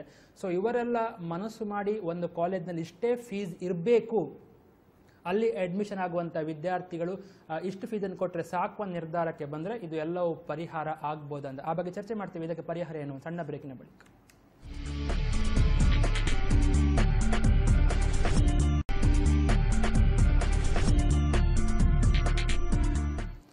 ಎಸ್ ಪ್ರಮೋಟರ್ಸ್ ಅಂಡ್ ಡೆವಲಪರ್ಸ್ನವರ ಆಪಲ್ ಹೋಮ್ ಮತ್ತು ಸುಲ್ತಾನ್ ಗೋಲ್ಡ್ ಮುಖ್ಯ ಪ್ರಾಯೋಜಕರಾಗಿರುವ ಜನಧ್ವನಿ ನೇರ ಪ್ರಸಾರ ಕಾರ್ಯಕ್ರಮದ ಇಂದಿನ ಸಹ ಪ್ರಾಯೋಜಕರು ಕೆನ್ ಪ್ರಾಪರ್ಟೀಸ್ ಉಡುಪಿ. ಇವತ್ತು ನಾವು ಚರ್ಚೆ ಮಾಡ್ತಾ ಇದ್ದೇವೆ ಕರ್ನಾಟಕ ರಾಜ್ಯ ವೃತ್ತಿ ಶಿಕ್ಷಣ ಸಂಸ್ಥೆಗಳ ಕಾಯ್ದೆ 2006 ಜಾರಿಗೆ ತರಲಿಕ್ಕೆ ರಾಜ್ಯ ಸರ್ಕಾರ ಮುಂದಾಗಿದೆ. ಇಲ್ಲಿ ತನಕ ಸುಮಾರು 8-9 ವರ್ಷ ತನಕ ರಾಜ್ಯ ಸರ್ಕಾರ ವಿದ್ಯಾರ್ಥಿಗಳ ಪ್ರತಿಭಟನೆ ಮತ್ತು ಹೋರಾಟಕ್ಕೆ ಮಣಿದುಕೊಂಡು ಆ ಕಾಯ್ದೆಯನ್ನು ತಡೆ ಹಿಡಿದು ಶಿಕ್ಷಣ ಸಂಸ್ಥೆಗಳ ಮತ್ತು ವಿದ್ಯಾರ್ಥಿ ನಡುವೆ ಒಂದು ಅಂಡರ್ಸ್ಟ್ಯಾಂಡಿಂಗ್ನ ವ್ಯವಸ್ಥೆಯನ್ನು ಮಾಡಿಕೊಂಡಿತ್ತು. ಈಗ ಅದು ತಾತ್ಕಾಲಿಕವಾಗಿದ್ದ ಕಾರಣ ಅದನ್ನು ತುಂಬ ವರ್ಷ ಮುಂದೂಡಲಿಕ್ಕೆ ಸಾಧ್ಯ ಇಲ್ಲ. ಸುಪ್ರೀಂ ಕೋರ್ಟ್ನ ಆದೇಶ ಉಂಟು, ವೃತ್ತಿ ಸಂಸ್ಥೆಗಳಲ್ಲಿ ಯಾವುದೇ ರೀತಿಯಲ್ಲಿ ಮೀಸಲಾತಿ ಇರಬಾರ್ದು ಅಂತೇಳಿ. ಸೊ ಈ ಕಾಯ್ದೆಯನ್ನು ಜಾರಿ ತಂದರೆ ಸೀಟ್ ಮ್ಯಾಟ್ರಿಕ್ಸ್ ಅಂದರೆ ಖಾಸಗಿ ಅಥವಾ ಮ್ಯಾನೇಜ್ಮೆಂಟ್ ಅಥವಾ ಸರ್ಕಾರಿ ಕೋಟ ಎನ್ನುವುದೆಲ್ಲವೂ ಮುಗಿದುಕೊಂಡು ಕೇವಲ ಒಂದೇ ಕೋಟ ಉಳಿತದೆ. ಅದು 85% ಮ್ಯಾನೇಜ್ಮೆಂಟ್ ಕೋಟ, 15% ಅನಿವಾಸಿ ಭಾರತೀಯರಿಗಿರುವಂಥ ಕೋಟ. ಸೊ ಇದು ಜಾರಿ ತಂದರೆ ಸರ್ಕಾರಕ್ಕೆ ಕೂಡ ಒಂದೊಂದು ಕಾಲೇಜ್ನ ಮೇಲೆ ನಿಯಂತ್ರಣ ಮಂಡಳಿಯನ್ನು ನೇಮಿಸಿಕೊಂಡು ಫೀಸನ್ನು ಇಷ್ಟೇ ಇಡಬೇಕು ಎನ್ನುವುದನ್ನು ಕೂಡ ಹೇರಲಿಕ್ಕೆ ಸಾಧ್ಯ ಉಂಟಂದ್ರೆ ಹಾಗಾದ್ರೆ ಇದು ಒಳ್ಳೆಯ ವ್ಯವಸ್ಥೆ ಅಂತ ಅನಿಸಲ್ಲ. ಸರೆಂಡರ್ ಸಿಸ್ಟಮೇ ಮುಗಿದೋಗುತ್ತೆ. ಮತ್ತೆ ಇಲ್ಲಿ ಕೂಡ ಸರೆಂಡರ್ ಮಾಡಿ ವ್ಯಾಪಕವಾದಂಥ ಭ್ರಷ್ಟಾಚಾರ ಮಾಡಲಿಕ್ಕೆ ಸಾಧ್ಯ ಇಲ್ಲ. ಇದು ಭ್ರಷ್ಟಾಚಾರ ಆಗುವುದೇ ಈ ಸರೆಂಡರ್ ಮಾಡುವಂಥ ಪದ್ಧತಿಯಿಂದ. ಸರ್ಕಾರಿ ಸೀಟ್ಗಳನ್ನು ಮ್ಯಾನೇಜ್ಮೆಂಟ್ ಸೀಟ್ಗಳಾಗಿ ಕನ್ವರ್ಟ್ ಮಾಡ್ತಾರೆ, ಯಾರೋದು ಫೇಕ್ ಸ್ಟೂಡೆಂಟ್ಗಳನ್ನು ಇಲ್ಲಿ ಬರಲಿಕ್ಕೆ ಬಿಟ್ಟು ಅಂತೇಳಿ. ಸೊ ನಿಮ್ಗೆ ಸುಲಭ ಅಂತ ಅನಿಸೋದಿಲ್ಲ. ಇದು ಸರೆಂಡರ್ ಸಿಸ್ಟಮೇ ಮುಗಿದೋಯಿತು ಮತ್ತು ಒಂದೊಂದು ಕಾಲೇಜ್ಗೆ ಎಷ್ಟು ಫೀಸ್ ಅಂತೇಳಿ ನಿರ್ಧಾರ ಮಾಡಲಿಕ್ಕೆ ಮತ್ತು ಕಠಿಣವಾದಂಥ ಒಂದು ಏನು ಲೈನ್ ಬೌಂಡ್ರಿನ ಹಾಕಲಿಕ್ಕೆ ಆ ಮಂಡಳಿಗಳಿಗೆ ಅರ್ಹತೆ ಇರುತ್ತೆ ಅಂತ ನಿಮ್ಗೆ ಅನಿಸೋದಿಲ್ಲ. ಅವರು ಹೇಳ್ತಾ ಇದ್ದಾರೆ, ಆದರೆ ಅದು ಅವರಿಗೆ ಅದನ್ನು ಅವ್ರಿಗೆ ಬೌಂಡ್ರಿ ಹಾಕ್ಲಿಕ್ಕೆ ಅಧಿಕಾರ ಇಲ್ಲ. ಅವರ ಪ್ರಪೋಸ್ ಫೀ ಸ್ಟ್ರಕ್ಚರ್ ನಾವು ಸ್ವಲ್ಪ ರೆಗ್ಯುಲೇಟ್ ಮಾಡಬೇಕು. ಈಗ ಕಾಮೆಡ್ ಕೆ ಫೀಸ್ ಅನ್ನೇ ನೋಡುವ, 1.5 ಲಕ್ಷ ಇಂಜಿನಿಯರಿಂಗ್ ಕೋಟ, ಇಂಜಿನಿಯರಿಂಗ್ ಫೀಸ್ ಕಾಮೆಡ್ ಕೆ ಅಡಿ, 3.5 ಲಕ್ಷ ಮೆಡಿಕಲ್ MBBS. ಅದರಲ್ಲಿ ಚೂರು ಏರ್ಪೇರ್ ಆಗ್ಬೋದು ಈ ಹೊಸ ಕಾನೂನಿಂದ. ಅದ್ರಲ್ಲಿ ಸಾಧಾರಣ ಅದೇ ಹಂತದಲ್ಲಿ ಇರ್ತದಲ್ವ. ಸೊ ಅದರಿಂದ ನಾವು ಈಗ ಪ್ರತಿಭಾವಂತ ವಿದ್ಯಾರ್ಥಿಗಳಿಗೆ ಅದು ಕನಸಿನ ಮಾತು. ವರ್ಷಕ್ಕೆ 1.5 ಲಕ್ಷ 2 ಲಕ್ಷ ಅದು MBBS ಅದು ದೂರದ ಮಾತಾಗ್ತದೆ. ಸೊ ನಿಮ್ಗೆ ಅನಿಸ್ತಾ ಉಂಟು ಹಾಗಿದ್ರೆ ಈಗ ಇರುವಂತ ಏನು ಪರ್ಸೆಂಟೇಜ್ ಲೆಕ್ಕದಲ್ಲೇ ಹೋದ್ರೆ ಒಳ್ಳೇದು? ಈಗ ಸದ್ಯ ಪರಿಸ್ಥಿತಿಯಲ್ಲಿ ಅವರು ಬೇರೆ ಅಂದ್ರೆ ಏನು ಮಾಡಬಹುದು? ಎಷ್ಟು ವರ್ಷ ಇದನ್ನು 45-55 ಅಥವಾ 40-60 ಅನುಪಾತದಲ್ಲಿ ಹೇಗೆ ಕಡಿದುಕೊಂಡು? ಇದಕ್ಕೆ ಶಿಕ್ಷಣ ಸಚಿವರು ಹೇಳಿದಾಗೆ 30 ಜಿಲ್ಲೆಗೂ 30 ಮೆಡಿಕಲ್ ಕಾಲೇಜ್ ಮಾಡಿದ ಮೇಲೆ ಅವ್ರು ಬೇಕಾದ್ರೆ ಮತ್ತೆ ಹಾಗೆ ಹೆಚ್ಚು ಸರ್ಕಾರಿ ಇಂಜಿನಿಯರಿಂಗ್ ಕಾಲೇಜಸ್ ಮಾಡಿದ ಮೇಲೆ ಅವ್ರು ಇದು ಮಾಡ್ಬೇಕು. ಮತ್ತೆ ಇನ್ನೊಂದು ನಾವು ಸಜೆಷನ್ ಹೇಳ್ತೇವೆ ಅಂದ್ರೆ ಟಾಪ್ 20 ಕಾಲೇಜಸ್, ರಾಜ್ಯದ ಟಾಪ್ 20 ಕಾಲೇಜಸ್ ಇಂದ ಅವರು ಗವರ್ಮೆಂಟ್ ರ್ಯಾಂಕಿಂಗ್ ಕೊಡಬೇಕು, ರೇಟಿಂಗ್ ಮಾಡಬೇಕು. ಅಂದ್ರೆ ಈಗ ಅದು ರ್ಯಾಂಕಿಂಗ್ ಇದೆ, ಆದ್ರೆ ಅದು ಪ್ರೈವೇಟ್ ಇನ್ಸ್ಟಿಟ್ಯೂಷನ್ಸ್ ಮಾಡಿದ್ದು, ಮ್ಯಾಗಝಿನ್ಸ್ ಅವ್ರು ಮಾಡಿ ಗವರ್ಮೆಂಟ್ ರ್ಯಾಂಕಿಂಗ್ ಮಾಡಬೇಕು. ಮತ್ತು ಅದರಲ್ಲಿ ಒಂದು 10% CETಗೆ ಅಥವಾ ಬಡ ಪ್ರತಿಭಾವಂತ ವಿದ್ಯಾರ್ಥಿಗಳಿಗೆ ಅವ್ರು ಕೊಡಬೇಕು. ಅದು ಒಂದಿದೆ. ಆದರೆ ಅದು ಮಾಡ್ಲಿಕ್ಕೆ ಅವ್ರು ಈಗ ಏಬಲ್ ಅಲ್ಲ, ಯಾಕಂದ್ರೆ ಅದು ಗವರ್ಮೆಂಟ್ ಕ್ರೈಟೀರಿಯಾದಲ್ಲಿ 20 ಟಾಪ್ ರ್ಯಾಂಕಿಂಗ್ ಇಲ್ಲ. ಸೊ ಹಾಗಿದ್ದೆಲ್ಲ ವ್ಯವಸ್ಥೆ ಮಾಡಿ ವಿದ್ಯಾರ್ಥಿ ವಿದ್ಯಾರ್ಥಿ ಇದ್ದಾಗಿ ಮತ್ತೆ ಬೇಕಾದ್ರೆ ಜಾರಿಗೆ ತರ್ತಾರೆ. ಓಕೆ, ಈ ಕಾಯ್ದೆ ಜಾರಿಗೆ ಬಂದ ನಂತರ ಒಂದು ಕಾಲೇಜ್ನಲ್ಲಿ ಯಾವ ರೀತಿಯ ಶಿಕ್ಷಣ ವ್ಯವಸ್ಥೆ ಉಂಟು, ಗುಣಮಟ್ಟ ಏನು, ಕಟ್ಟಡಗಳು ಯಾವ ರೀತಿಯಲ್ಲಿ ಉಂಟು, ಮೂಲಭೂತ ವ್ಯವಸ್ಥೆ ಎಲ್ಲ ಗಣನೆಗೆ ಬರುತ್ತೆ ಅಂತ ಆಗತ್ತೆ. ಸೊ ಅದು ಗಣನೆಗೆ ಬಂದ ಬಳಿಕ ಆಯಾ ಕಾಲೇಜ್ಗಳಿಗೆ ಸಂಬಂಧಪಟ್ಟ ಎಷ್ಟು ಫೀಸ್ ಇಡಬೇಕು ಅಂತೇಳಿ ಕಾಲೇಜ್ನ ಮ್ಯಾನೇಜ್ಮೆಂಟ್ಗೆ ನಿರ್ಧಾರಕ್ಕೆ ಬಂದದ್ದು. ಸೊ ಇದು ಒಳ್ಳೆಯ ಕಾಲೇಜ್ಗಳಿಗೆ ಒಳ್ಳೆಯ ಫೀಸ್ ಇರತ್ತೆ ಅನ್ನೋದು ಒಪ್ಪುವಂತ ವಿಷಯ, ಅಲ್ಲೇನು ಸಂಶಯ ಉಂಟಂತ ಇಲ್ಲ. ಸೊ ನಿಮ್ಗೆ ಕಡಿಮೆ ಫೀಸ್ಗೆ ಒಳ್ಳೆ ಕಾಲೇಜ್ ಸಿಗುವುದಿಲ್ಲ ಎನ್ನುವುದು ಮಾತ್ರ ಬಡ ಪ್ರತಿಭಾವಂತ ವಿದ್ಯಾರ್ಥಿಗಳಿಗೆ ಸಾಮಾಜಿಕ ನ್ಯಾಯದ ವಿರುದ್ಧ ಆಗ್ತದೆ. ಓಕೆ, ಅಂದ್ರೆ ಈಗ ದೇಶದ ಎಲ್ಲ ರಾಜ್ಯಗಳು ನಮ್ಮ ರಾಜ್ಯವನ್ನು ಒಂದು ಹೆಮ್ಮೆ ಪಡುವಂತ ಒಂದು ಕಾಯ್ದೆ CET ವ್ಯವಸ್ಥೆ. ಯಾಕಂದ್ರೆ ದೇಶದಲ್ಲಿ ಒಂದು ಮಾದರಿ ಕಾಯ್ದೆ ವ್ಯವಸ್ಥೆ ಇದ್ದದ್ದು ಇವತ್ತು. ಈ ವ್ಯವಸ್ಥೆಯಲ್ಲಿ ಅವರು ದುರ್ಬಲ ಮಾಡ್ಲಿಕ್ಕೆ ಹೊರಟಿದ್ದಾರೆ ಅನ್ನೋದು ಭಾರಿ. ಅದು ಭ್ರಷ್ಟಾಚಾರ ಕಡಿಮೆ ಆಗತ್ತೆ ಅಂತ ನಿಮ್ಗೆ ಅನಿಸೋದಿಲ್ವಾ ಈ ಕಾಯ್ದೆಯಿಂದ? ಮ್ಯಾನೇಜ್ಮೆಂಟ್ ಕೋಟಾದಲ್ಲಿ ಮಾತ್ರ ಫೀಸ್ ಇದ್ರೆ ಅಷ್ಟು ಫೀಸನ್ನು ಮಾತ್ರ ಪಡಿಬೇಕಂತೇಳಿ ಸ್ಟ್ರಿಕ್ಟ್ ರೆಗ್ಯುಲೇಷನ್ ಇರುತ್ತೆ ಆ ಮಂಡಳಿಗಳಿಗೆ ಅಂತೇಳಿ ಎಲ್ಲಿ ಕೂಡ ಆ ಕಾಯ್ದೆ ಅಡಿಯೂ ಇದೆ. 1984 ಈ ಕಾಯ್ದೆಯನ್ನು ಮೆನ್ಷನ್ ಮಾಡಿದ್ದಾರೆ, ಎಷ್ಟು ಅಧಿಕಾರ ಅಲ್ಲಿ ಉಂಟು ಇಲ್ಲೇ ಇರ್ತದಂತ. ಅದು 29 ವರ್ಷದಿಂದನೂ ಇದೆ. ಅದು ಕಾಯ್ದೆ ಪ್ರಕಾರ ಪ್ರಾಸ್ಪೆಕ್ಟಸ್ ಅಲ್ಲಿ ಕೊಡ್ತಾರಲ್ಲ ಅದಕ್ಕಿಂತ ₹1 ಹೆಚ್ಚು ತಗೊಳ್ಲಿಕ್ಕಿಲ್ಲ. ಆದ್ರೆ ಹೆಚ್ಚಿನ ಕಾಲೇಜು ಪ್ರೊಫೆಷನಲ್ ಇರಲಿ ನಾನ್ ಪ್ರೊಫೆಷನಲ್ ಕೋರ್ಸಸ್ ಇರಲಿ ಅದು ತಗೊಳ್ತಾರೆ. ಅವರು ಮ್ಯಾನೇಜ್ಮೆಂಟ್ ರಿಸಿಪ್ಟ್ ಅಡಿಯೋ ರಿಸಿಪ್ಟ್ ಇಲ್ಲದೆಯೋ ರಿಸಿಪ್ಟ್ ಹೆಚ್ಚು ಮಾಡಿಯೋ ಬೇರೆ ಬೇರೆ ರೀತಿಯಲ್ಲಿ ತಗೊಳ್ತಾರೆ. ಸೊ ಆಗಿರುವಾಗ ಅದನ್ನು ನಿಯಂತ್ರಣ ಅವರು ಒಂದು ಸ್ಪಷ್ಟ ಇದು ತರಲಿ, ಅದು ಜನರ ವಿಶ್ವಾಸ ಮೂಡಿಸಲಿ, ಅಥವಾ ಅಟ್ಲೀಸ್ಟ್ ಎಕ್ಸ್ಪ್ಲೇನ್ ಮಾಡಲಿ ಜನರಿಗೆ ಹೇಗೆ ಅವರು ನಿಯಂತ್ರಣ ಮಾಡಲಿದ್ದಾರೆ. ಅದಾದ್ಮೇಲೆ ವಿಶ್ವಾಸಕ್ಕೆ ತಗೊಂಡು ಅವರು ಮುಂದೆ ಹೋಗ್ಬೇಕು. ಈಗ ಏಕಾಏಕಿ ಅವರು ಜಾರಿಗೆ ತರಬಾರ್ದು. ಅದು 2005ರಲ್ಲಿ PA ಇಮಾಮ್ದಾರ್ ಮತ್ತು ಸ್ಟೇಟ್ ಆಫ್ ಮಹಾರಾಷ್ಟ್ರ ಈ ಒಂದು ಜಡ್ಜ್ಮೆಂಟ್ ಅನ್ನು ನಾವು ಬಹಳ ಸ್ಪಷ್ಟವಾಗಿ ನೋಡಬಹುದು. ಅನುದಾನ ರಹಿತ ಖಾಸಗಿ ವೃತ್ತಿ ಶಿಕ್ಷಣ ಸಂಸ್ಥೆಗಳಿಗೆ ಯಾವುದೇ ರೀತಿಯಲ್ಲಿ ಮೀಸಲಾತಿ ಇಡಬಾರ್ದು ಅಂತೇಳಿ ಕೋರ್ಟ್ ತನ್ನ ಆದೇಶವನ್ನು ಕೊಟ್ಟಿದೆ. ಅದು ಆದೇಶದ ಬಗ್ಗೆ ಹೇಳಲಿಕ್ಕೆ ಇಷ್ಟಪಡ್ತೀವಿ. ಅಂದ್ರೆ ಅದರಲ್ಲಿ 2 ಮುಖ್ಯ ನಿರ್ದೇಶನ ಇತ್ತು. ಒಂದು, ನೀವು ರಿಸರ್ವೇಶನ್ ಇಡಬಾರ್ದು. ಹೌದು. ಇನ್ನೊಂದು, ರಿಸರ್ವೇಶನ್ ಇಡಬಾರ್ದು, ಅವರ ಫೀಸ್ ಅವರಿಗೆ ಫಿಕ್ಸ್ ಮಾಡಲಿಕ್ಕೆ ಬಿಡಬೇಕು. ಒಂದು, ಅವರದ್ದೇ ಪ್ರೈವೇಟ್ ಅನ್ಎಡೆಡ್ ಕಾಲೇಜಸ್ ಅವರದ್ದೇ ಒಂದು ಎಂಟ್ರೆನ್ಸ್ ಎಕ್ಸಾಮ್ ಮಾಡಬೇಕು. ಈಗ ಮತ್ತೆ ಕ್ಯಾಪಿಟೇಷನ್ ಫೀಸ್ ಕಂಟ್ರೋಲ್ ಮಾಡಬೇಕು. ಈಗ ಅದಾದ ಕೂಡಲೇ ಅವರು ರಿಸರ್ವೇಶನ್ ಇಡಬಾರ್ದು ಅಂದ ಕೂಡಲೇ ಅವರು ಸತರ್ಕ ಆಗಿ ಇದು ಮಾಡಿ 1 ವರ್ಷದೊಳಗೆ ಕಾನ್ಸ್ಟಿಟ್ಯೂಷನ್ ಅಲ್ಲೇ ಅಮೆಂಡ್ಮೆಂಟ್ ತಂದು ಒಂದು ಆರ್ಟಿಕಲ್ 15 ಅಲ್ಲಿ ಒಂದು ಹೊಸ ಕ್ಲಾಸ್ ಆಡ್ ಮಾಡಿ ಪ್ರೈವೇಟ್ ಅನ್ಎಡೆಡ್ ಕಾಲೇಜಸ್ ಅಲ್ಲೂ ನಾವು 50% ವರೆಗೆ ರಿಸರ್ವೇಶನ್ ತರಬಹುದಂತ ಮಾಡಿದ್ದಾರೆ. ಅಂದ್ರೆ ಅವರಿಗೆ ಗೊತ್ತಿದೆ, ಅಂದ್ರೆ ಈಗ ಅವ್ರಿಗೆ ಮನಸ್ಸಿದ್ರೆ ದಾರಿಯೂ ಗೊತ್ತಿದೆ, 1 ವರ್ಷದೊಳಗೆ ಕೆಲಸ ಮಾಡ್ಲಿಕ್ಕೂ ಗೊತ್ತಿದೆ. ಅದೇ ಪದ್ಧತಿ ಅವರಿಗೆ ಇಲ್ಲಿಲ್ಲ ಅಂದ್ರೆ ನಮ್ಗೆ ಬಾರಿ ಬೇಜಾರಿನ ಸಂಗತಿ. ಅವರು ಅಂದ್ರೆ ಮಾತಿಗೆ ಹೇಳ್ತಾ ಇದ್ದಾರೆ ಸರ್ಕಾರದ ಸುಪ್ರೀಂ ಕೋರ್ಟ್ ಡೈರೆಕ್ಷನ್ ಇದು ನಾವು ಪಾಲಿಸಲೇಬೇಕಂತ. ಆದ್ರೆ ಇದ್ರ ಬಗ್ಗೆ ಅವರು ಉತ್ತರ ಕೊಡ್ಬೇಕಲ್ಲ. ಅಂದ್ರೆ ಬಡ ಪ್ರತಿಭಾವಂತ ವಿದ್ಯಾರ್ಥಿಗಳು ಅಷ್ಟು ಜನ ಇದ್ದಾರೆ, ಅವ್ರಿಗೆ ಅನ್ಯಾಯ ಆಗ್ತಾ ಇದೆ. ಈಗ ಜನ ವಿರೋಧಿ ಇದು ಬರ್ತಾ ಇದೆ, ಅದ್ರ ಬಗ್ಗೆ ಅವ್ರು ಏನ್ ಮಾಡಿದ್ದಾರೆ? ಸೊ ಇದು ಕೇವಲ ಹಣ ಇದ್ದವರಿಗೆ ಮಾತ್ರ ಈ ಒಂದು ಕಾಯ್ದೆಯಿಂದ ಲಾಭ ಆಗಲಿದೆ. ಆದ್ರೆ ಇನ್ನೊಂದು ನೀವು ಹೇಳಿದ್ರಿ ವ್ಯಾಪಾರೀಕರಣ ನಿಯಂತ್ರಿಸಬಹುದು ಅಂತೇಳಿ. ಒಂದು ವೇಳೆ ಈ ಕಾಯ್ದೆ ಜಾರಿಗೆ ಬಂದು ನಿಮ್ಗೆ ಅನಿಸ್ತಾ ಉಂಟಾ ಇದು ವ್ಯಾಪಾರೀಕರಣ ನಿಯಂತ್ರಣ ಮಾಡಲಿಕ್ಕೆ ಸಾಧ್ಯ ಉಂಟು ಈ ಕಾಯ್ದೆಯಿಂದ, ಅಥವಾ ನೀವು ಈಗಲೂ ಹೇಳಲಿಕ್ಕೆ ಇಷ್ಟಪಡ್ತೀರಿ? ಅದು ಕಷ್ಟ, ನಿಯಂತ್ರಣ ಮಾಡೋದು ಕಷ್ಟ ಅನ್ನೋದು ನಮ್ಮ ಅಭಿಪ್ರಾಯ. ಅದು ಸ್ಪಷ್ಟವಾಗಿ ತಿಳಿಸ್ಬೇಕು ಅದು ಹೇಗೆ ಅವ್ರು ನಿಯಂತ್ರಣ ಮಾಡಲಿದ್ದಾರೆ ಅಂತ. ಅವ್ರು ಜಸ್ಟ್ ಒಂದು ಭರವಸೆ ಅದು ಕಾಯ್ದೆಯಲ್ಲಿ ಇದೆ ಅಂತ. ಕಾಯ್ದೆಯಲ್ಲಿ ಎಷ್ಟೋ ವರ್ಷದಿಂದನೂ ಇದೆ ಅಂತ, ಕಾನೂನು ಇದೆ, ಕಾಯ್ದೆಯೂ ಇದೆ, ಅಧಿಕಾರವೂ ಇದೆ ಸರ್ಕಾರಕ್ಕೆ. ಆದ್ರೆ ಅವ್ರು ಮಾಡಲಿಲ್ಲ. ಇನ್ನು ಮಾಡ್ತೇವೆ ಅಂತ ಹೇಳಿ ಹೇಗೆ ನಾವು ನಂಬೋದು? ಈಗ ಒಂದು ಕಾಲೇಜ್ಗೆ ಇಷ್ಟೇ ಫೀಸ್ ಇರಬೇಕು ಅಂತೇಳಿ ಮಂಡಳಿ ನಿರ್ಧಾರ ಮಾಡುತ್ತಾ ಅಥವಾ ಕಾಲೇಜ್ ನಿರ್ಧಾರ ಮಾಡಿ ಅದನ್ನು ಮಂಡಳಿಗೆ ಆ ಪ್ರಪೋಸಲ್ ಅನ್ನು ಕೊಡೋದು? ಕಾಲೇಜ್ ನಿರ್ಧಾರ ಮಾಡಿ ಮಂಡಳಿಗೆ ಡಿಸೆಂಬರ್ ಎಂಡ್ ಒಳಗೆ ಅವರು ಸಬ್ಮಿಟ್ ಮಾಡಬೇಕು. ಅದಾದ್ಮೇಲೆ ಮಂಡಳಿ ಅದನ್ನು ಪರಿಷ್ಕರಣೆ ಮಾಡಿ ನಾವು ಇದು ಮಾಡ್ತೇವೆ. ಸರ್ಕಾರ ಹೇಳೋದು ಏನಂದ್ರೆ ನಾವು ಆ ಪರಿಷ್ಕರಣೆ ಸಮಿತಿ ಅನ್ನು ಪರಿಷ್ಕರಣೆ ಸಮಿತಿ ಅದ್ರಲ್ಲಿ ಕಮ್ಮಿ ಫೀಸ್ ಮಾಡ್ತದೆ. ಆದ್ರೆ ಅದು ನಮ್ಗೆ ಅದು ನಂಬುದು ಕಷ್ಟ. ಯಾಕಂದ್ರೆ ಅವರ ಸುಪ್ರೀಂ ಕೋರ್ಟ್ ಡೈರೆಕ್ಷನ್ ಆಗಿತ್ತು, ಅವರದ್ದು ಒಂದು ಫೀಸ್ ಫಿಕ್ಸ್ ಮಾಡಬೇಕು, ಅದರಲ್ಲಿ ನೀವು ಸ್ವಲ್ಪ ಅತ್ಯಂತ ಹೆಚ್ಚಾಗಬಾರ್ದು ಹೇಳಿ. ಅದೀಗ ಈಗ ಇರೋ ಕಾಮೆಡ್ಗೆ ಫೀಸ್ ಅದೇ ಲೆಕ್ಕದಲ್ಲಿ ಬರ್ಬೋದು. ಯಾಕಂದ್ರೆ ಈಗ ಇಂಜಿನಿಯರಿಂಗ್ ಕಾಲೇಜ್ 1.5 ಲಕ್ಷ ಇರ್ಬೋದು, ಇವರು 1 ಲಕ್ಷ ತರ್ಬೋದು, ಅಥವಾ ಅದನ್ನ 2 ಲಕ್ಷಕ್ಕೆ ತಗೊಂಡು ಹೋಗ್ಬೋದು. ಮೆಡಿಕಲ್ 3.5 ಲಕ್ಷ ಇದೆ, 3 ಲಕ್ಷಕ್ಕೆ ತರ್ಬೋದು ಅಥವಾ 4 ಲಕ್ಷಕ್ಕೆ ಹೋಗ್ಬೋದು. ಅದೇ ಇರ್ತದ್ ಬಿಟ್ರೆ, ಅದೇ ರೇಂಜ್ ಅಲ್ಲಿ ಇರ್ತದ್ ಬಿಟ್ರೆ ಅದಕ್ಕಿಂತ ಕಮ್ಮಿ ಆಗೋ ವಿಶ್ವಾಸ ಇಲ್ಲ. ಒಂದು ವೇಳೆ ಇದು ನಿಯಂತ್ರಣ ಮಂಡಳಿ ನಾವು ಇಷ್ಟೇ ನೀವು ಕಡಿಮೆ ಇಡಬೇಕು ಅಂತ ಹೇಳುವಂತ ಅಧಿಕಾರ ಇಲ್ಲ. ಅದಾದ್ರೆ ನ್ಯಾಯಾಂಗ ನಿಂದನೆ ಆಗ್ಬೋದು, ಮತ್ತೆ ಇವರು ವಾಪಸ್ ಕೋರ್ಟಿಗೂ ಹೋಗುವ ಸಾಧ್ಯತೆ ಉಂಟು. ಒಂದು ಸರ್ಕಾರ ಒಂದು ವೇಳೆ ಹಠ ಮಾಡಿ ನೀವು ಇಷ್ಟೇ ಫೀಸ್ ತೆಗೆದುಕೊಳ್ಬೇಕು, ಜಾಸ್ತಿ ತೆಗೆದುಕೊಳ್ಳಿಕ್ಕೆ ಅವಕಾಶ ಇಲ್ಲ ಅಂತ ಹೇಳಬಹುದು ಅಂತ ನಿಮ್ಗೆ ಅನಿಸ್ತಾ ಉಂಟಾ? ಆ ಕಾಯ್ದೆ ಏನಾದ್ರೂ ಆ ಬಗ್ಗೆ ಸರ್ಕಾರಕ್ಕೆ ನಿಯಂತ್ರಣ ಉಂಟಾ? ನಿಯಂತ್ರಣ ಉಂಟಂತ ಹೇಳ್ತಾ ಇದ್ದಾರೆ. ಆದ್ರೆ ನಿಯಂತ್ರಣ ಇರೋದಾದ್ರೆ ಇವರು ಯಾಕೆ ಫೀಸ್ ಸಬ್ಮಿಟ್ ಮಾಡ್ತಾರೆ? ಸಬ್ಮಿಟ್ ಮಾಡ್ಲಿಕ್ಕೆ ಅಂದ್ರೆ ಅವರ ಪ್ರಪೋಸ್ ಫೀ ಸ್ಟ್ರಕ್ಚರ್. ಸೊ ಆ ಕಾಯ್ದೆ ಉದ್ದೇಶವೇ ಅದು. ಅವರದ್ದು ಇನ್ಫ್ರಾಸ್ಟ್ರಕ್ಚರ್, ಸ್ಥಳ, ಖರ್ಚು ವೆಚ್ಚದ ಸೌಲಭ್ಯಗಳ ಆಧಾರದಲ್ಲಿ ಅವರ ಫೀಸ್ ಸೆಟ್ ಮಾಡಬಹುದು. ಈ ಜಜ್ಮೆಂಟ್ ಅವರಿಗೆ ಕಂಪ್ಲೀಟ್ ಇಂಡಿಪೆಂಡೆನ್ಸ್ ಕೊಟ್ಟಿದೆ. ಇಲ್ಲಿ ಸರ್ಕಾರದ ಪಾತ್ರ ಏನಂದ್ರೆ ಅವರ ವ್ಯವಸ್ಥೆಯನ್ನು ಅವರು ಸರಿಯಾಗಿ ನಡೆಸ್ತಾ ಇದ್ದಾರೆ. ಸಿಂಪಲ್ ಆಗಿ ಹೇಳೋದಂದ್ರೆ ವಾಚ್ಮ್ಯಾನ್ ಅಥವಾ ಸೂಪರ್ವೈಸರ್ ಕೆಲಸ. ಅದನ್ನೇ ಅವರು ಇದರಲ್ಲಿ ನಾವು ಸಾಧನೆ ಮಾಡಿದ್ದೇವೆ ಅಂತ ಹೆಮ್ಮೆ ಪಡೋದು ಬಾರಿ ಆಶ್ಚರ್ಯಕರ. ನಿಮ್ಗೆ ಈಗ ಅನಿಸ್ತಾ ಉಂಟಾ ರಾಜ್ಯ ಸರ್ಕಾರ ಈ ಬಗ್ಗೆ ಒಂದು ಪುನರ್ ಮನವಿಯನ್ನು ಸುಪ್ರೀಂ ಕೋರ್ಟ್ಗೆ ಕೊಡಬಹುದು ಅಂತ? ಆ ಬಗ್ಗೆ ಒಂದು ಕರೆ ಸ್ವೀಕರಿಸ್ತೇವೆ. ನಮಸ್ಕಾರ. ನಮಸ್ತೆ. ತಮ್ಮ ಹೆಸರು ಮಧ್ಯದಿಂದ ಕರೆ ಮಾಡ್ತೀರಿ? ದಿನೇಶ್ ಕುಂಪಳದಿಂದ. ಮಾತಾಡಿ ದಿನೇಶ್ ಅವರೇ, ನಿಮ್ಮ ಅಭಿಪ್ರಾಯ. ಈಗ ಧೀರಜ್ ಅವರಿಗೆ ಕೂಡ ನಮಸ್ತೆ. ನಮಸ್ತೆ.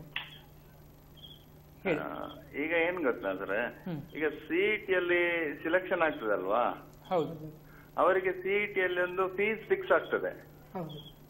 ತದನಂತರದಲ್ಲಿ ಅವರಿಗೆ ಈ ಲ್ಯಾಬ್ ಚಾರ್ಜ್ ಇತ್ಯಾದಿ ಎಕ್ಸ್ಟ್ರಾ ಎಲ್ಲ ಫೀಸ್ ಅವ್ರ ಹತ್ರ ಕಲೆಕ್ಷನ್ ಮಾಡ್ತಾರೆ. ಹೌದು. ಅದು ಸಿಇಟಿ ಅಲ್ಲಿ ಫಿಕ್ಸ್ ಆದ ಫೀಸ್ ಅಲ್ಲಿ ಬರ್ತದ ಅಲ್ವಾ, ಅದು ಎಕ್ಸ್ಟ್ರಾವಾ? ಅದರ ಬಗ್ಗೆ ಸ್ಪಷ್ಟವಾಗಿ ಮಾಹಿತಿ ಯಾರು ಕೊಡುವುದಿಲ್ಲ. ಸರ್ಕಾರ ಕೂಡ ಕೊಡುವುದಿಲ್ಲ, ಶಾಲಾ ಮಂಡಳಿ ಕೂಡ ಕೊಡುವುದಿಲ್ಲ. ಇದೇ ರೀತಿ ಸ್ವಲ್ಪ ಗೊಂದಲ ಇದೆ, ಅದೊಂದು ಸ್ಪಷ್ಟೀಕರಣ ಬೇಕಿತ್ತು. ತಮ್ಮ ಸಂಘಟನೆಯವರು ಯಾವ್ದಾದ್ರೆ ಅದ್ರ ಬಗ್ಗೆ ಅಭಿಪ್ರಾಯ ಇದೆಯಾ ಅಂತ ಹೇಳಿ. ಸಿಇಟಿ ಫಿಕ್ಸ್ ಮಾಡಿದ ಫೀಸ್ ಮೇಲೆ ಅವ್ರು ಜಾಸ್ತಿ ತಗೊಳ್ಲಿಕ್ಕಿಲ್ಲ. ಈಗ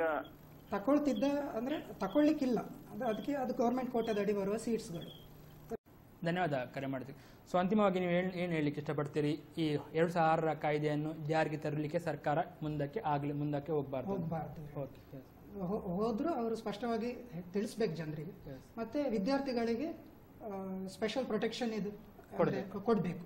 ಅಂದ್ರೆ ಇದನ್ನು ಹೇಗೆ ಅವರಿಗೆ ಅವಶ್ಯಕತೆ ಇದೆ. Yes okay. ಒಟ್ಟಿನಲ್ಲಿ ಒಂದು ಕಡೆಯಲ್ಲಿ ರಾಜ್ಯ ಸರ್ಕಾರಕ್ಕೆ ಸುಪ್ರೀಂ ಕೋರ್ಟ್ನ ನಿರ್ದೇಶನವನ್ನು, ಆದೇಶವನ್ನು ಪಾಲನೆ ಮಾಡುವಂಥ ಅವಶ್ಯಕತೆ ಇದ್ದರೆ, ಮತ್ತೊಂದು ಕಡೆಯಲ್ಲಿ ಖಾಸಗಿ ಅನುದಾನ ರಹಿತ ವೃತ್ತಿ ಶಿಕ್ಷಣ ಸಂಸ್ಥೆಗಳಿಗೆ ತಮ್ಮ ಲಾಭವನ್ನು ನೋಡಿಕೊಳ್ಳುವಂಥ ಅವಶ್ಯಕತೆ. ಯಾಕೆ ಹೇಳಿದ್ರೆ ಸುಪ್ರೀಂ ಕೋರ್ಟ್ ಆದೇಶವನ್ನು ಕೊಟ್ಟಿದೆ, ಹೈಕೋರ್ಟ್ ಕೂಡ ಇದನ್ನು ಮನಗಣನೆ ತಂದಿದೆ. ಏನಂತ ಹೇಳಿದ್ರೆ, ಎಲ್ಲೂ ಕೂಡ ಅನುದಾನ ರಹಿತ ಖಾಸಗಿ ಶಿಕ್ಷಣ, ವೈದ್ಯಕೀಯ ಅಥವಾ ಇಂಜಿನಿಯರಿಂಗ್ ಶಿಕ್ಷಣ ಸಂಸ್ಥೆಗಳಿಗೆ ಮೀಸಲಾತಿಯನ್ನು, ಒತ್ತಡವನ್ನು ಹೇರುವಂಥ ಅಧಿಕಾರ ರಾಜ್ಯ ಸರ್ಕಾರಕ್ಕೆ ಇಲ್ಲ ಅಂತ. ರಾಜ್ಯ ಸರ್ಕಾರ ಎಲ್ಲೂ ಕೂಡ ಮೀಸಲಾತಿಯನ್ನು ಅಳವಡಿಸಿಕೊಳ್ಳಿ ಅಂತೇಳಿ ಅನುದಾನ ರಹಿತ ಖಾಸಗಿ ವೃತ್ತಿಪರ ಶಿಕ್ಷಣ ಕೋರ್ಸ್ಗಳಿಗೆ ಒತ್ತಡ ಹಾಕುವಂತಿಲ್ಲ ಅಂತ. ಅದನ್ನು ಬಳಸಿಕೊಂಡು ನಮಗೆ ಆದಷ್ಟು ಬೇಗ 2006 ಕಾಯ್ದೆಯನ್ನು ಜಾರಿಗೆ ತನ್ನಿ ಅಂತೇಳಿ ವೃತ್ತಿ ಶಿಕ್ಷಣ ಸಂಸ್ಥೆಗಳು ರಾಜ್ಯ ಸರ್ಕಾರಕ್ಕೆ ಮನವಿ ಹೊಡೆದ ಪರಿಣಾಮವಾಗಿ ಇಂಥ ಒಂದು ಕಾಯ್ದೆಯನ್ನು ತರಲಿಕ್ಕೆ, ಇದೇ ವರ್ಷ ತರಲಿಕ್ಕೆ ರಾಜ್ಯ ಸರ್ಕಾರ ಮುಂದಾಗಿದೆ. ಹಾಗೆ ಜನರ ಮತ್ತು ಮಕ್ಕಳ ಭರವಸೆಯನ್ನು ಈಡೇರಿಸೋಕ್ಕಾಗಿ ನಾವು ಎಲ್ಲ ಜಿಲ್ಲೆಗಳಲ್ಲಿ ಸರ್ಕಾರಿ ವೈದ್ಯಕೀಯ ಕಾಲೇಜನ್ನು ನಿರ್ಮಿಸ್ತೇವೆ, ಆ ಬಗ್ಗೆ ನೀವು ಚಿಂತೆ ಮಾಡುವಂಥ ಅವಶ್ಯಕತೆ ಇಲ್ಲ ಅಂತೇಳಿ ವೈದ್ಯಕೀಯ ಸಚಿವರು ಕೂಡ ಹೇಳಿದ್ದಾರೆ. ನೋಡಬೇಕು ಮುಂದಿನ ದಿನಗಳಲ್ಲಿ ಯಾವ ರೀತಿಯಲ್ಲಿ ಈ ಒಂದು ಕಾಯ್ದೆ ಅನುಷ್ಠಾನಕ್ಕೆ ಬಂದರೆ ಆಗುವಂಥ ದುಷ್ಪರಿಣಾಮಗಳೇನು, ಮುಖ್ಯವಾಗಿ ಬಡ ಮತ್ತು ಮಧ್ಯಮ ವರ್ಗದ ಇಂಜಿನಿಯರಿಂಗ್ ಹಾಗೂ ವೈದ್ಯಕೀಯ ಶಿಕ್ಷಣವನ್ನು ಸೇರಲಿಕ್ಕೆ ಬಯಸುವಂಥ ವಿದ್ಯಾರ್ಥಿಗಳಿಗೆ ನೋಡಬೇಕು. ಇನ್ನೊಂದು ಬಹಳ ಮುಖ್ಯವಾಗಿ ಅಂತ ಹೇಳಿದ್ರೆ, ಶುಲ್ಕ ನಿಯಂತ್ರಣ ಮಂಡಳಿ ಕೂಡ ಇದೆ. ಇದರ ಪವರ್ ಎಷ್ಟು, ಅಧಿಕಾರ ಎಷ್ಟು, ಇದು ಹಲ್ಲು ಕಿತ್ತ ಹಾವ, ಇದು ಕೂಡ ಗೊತ್ತಾಗ್ಲಿಕ್ಕೆ ಉಂಟು ಈ ಕಾಯ್ದೆ ಜಾರಿಗೆ ಬಂದ ಬಳಿಕ. ಒಂದು ವೇಳೆ ಬರಲಿಕ್ಕೆ ಬಿಡುವುದಿಲ್ಲ ಅಂತೇಳಿ ವಿದ್ಯಾರ್ಥಿಗಳು ಹೋರಾಟ ಮಾಡ್ತೇವೆ ಅಂತ ಬಯಸ್ತಾ ಇದ್ದಾರೆ. ನೋಡಬೇಕು ಮುಂದಿನ ದಿನಗಳಲ್ಲಿ ಯಾವ ರೀತಿಯಲ್ಲಿ ಈ ಕಾಯ್ದೆಯನ್ನು ಜಾರಿಗೆ ತರುವಂಥ ಕ್ರಮ ರಾಜ್ಯ ಸರ್ಕಾರದ ಒಂದು, ಮತ್ತು ಇನ್ನೊಂದು ಕಡೆಯಲ್ಲಿ ತಡೆಯುವಂಥ ಪ್ರಯತ್ನ ವಿದ್ಯಾರ್ಥಿ ಹೇಳಿಕ್ಕೆ ಇಷ್ಟಪಡ್ತೀವಿ. ಕೊನೆಯದಾಗಿ ನಾವು ಒಂದು ವೇಳೆ ಇದು ಕೊನೆವರೆಗೆ ನಾವು ಹೋರಾಟ ಮಾಡ್ತೇವೆ.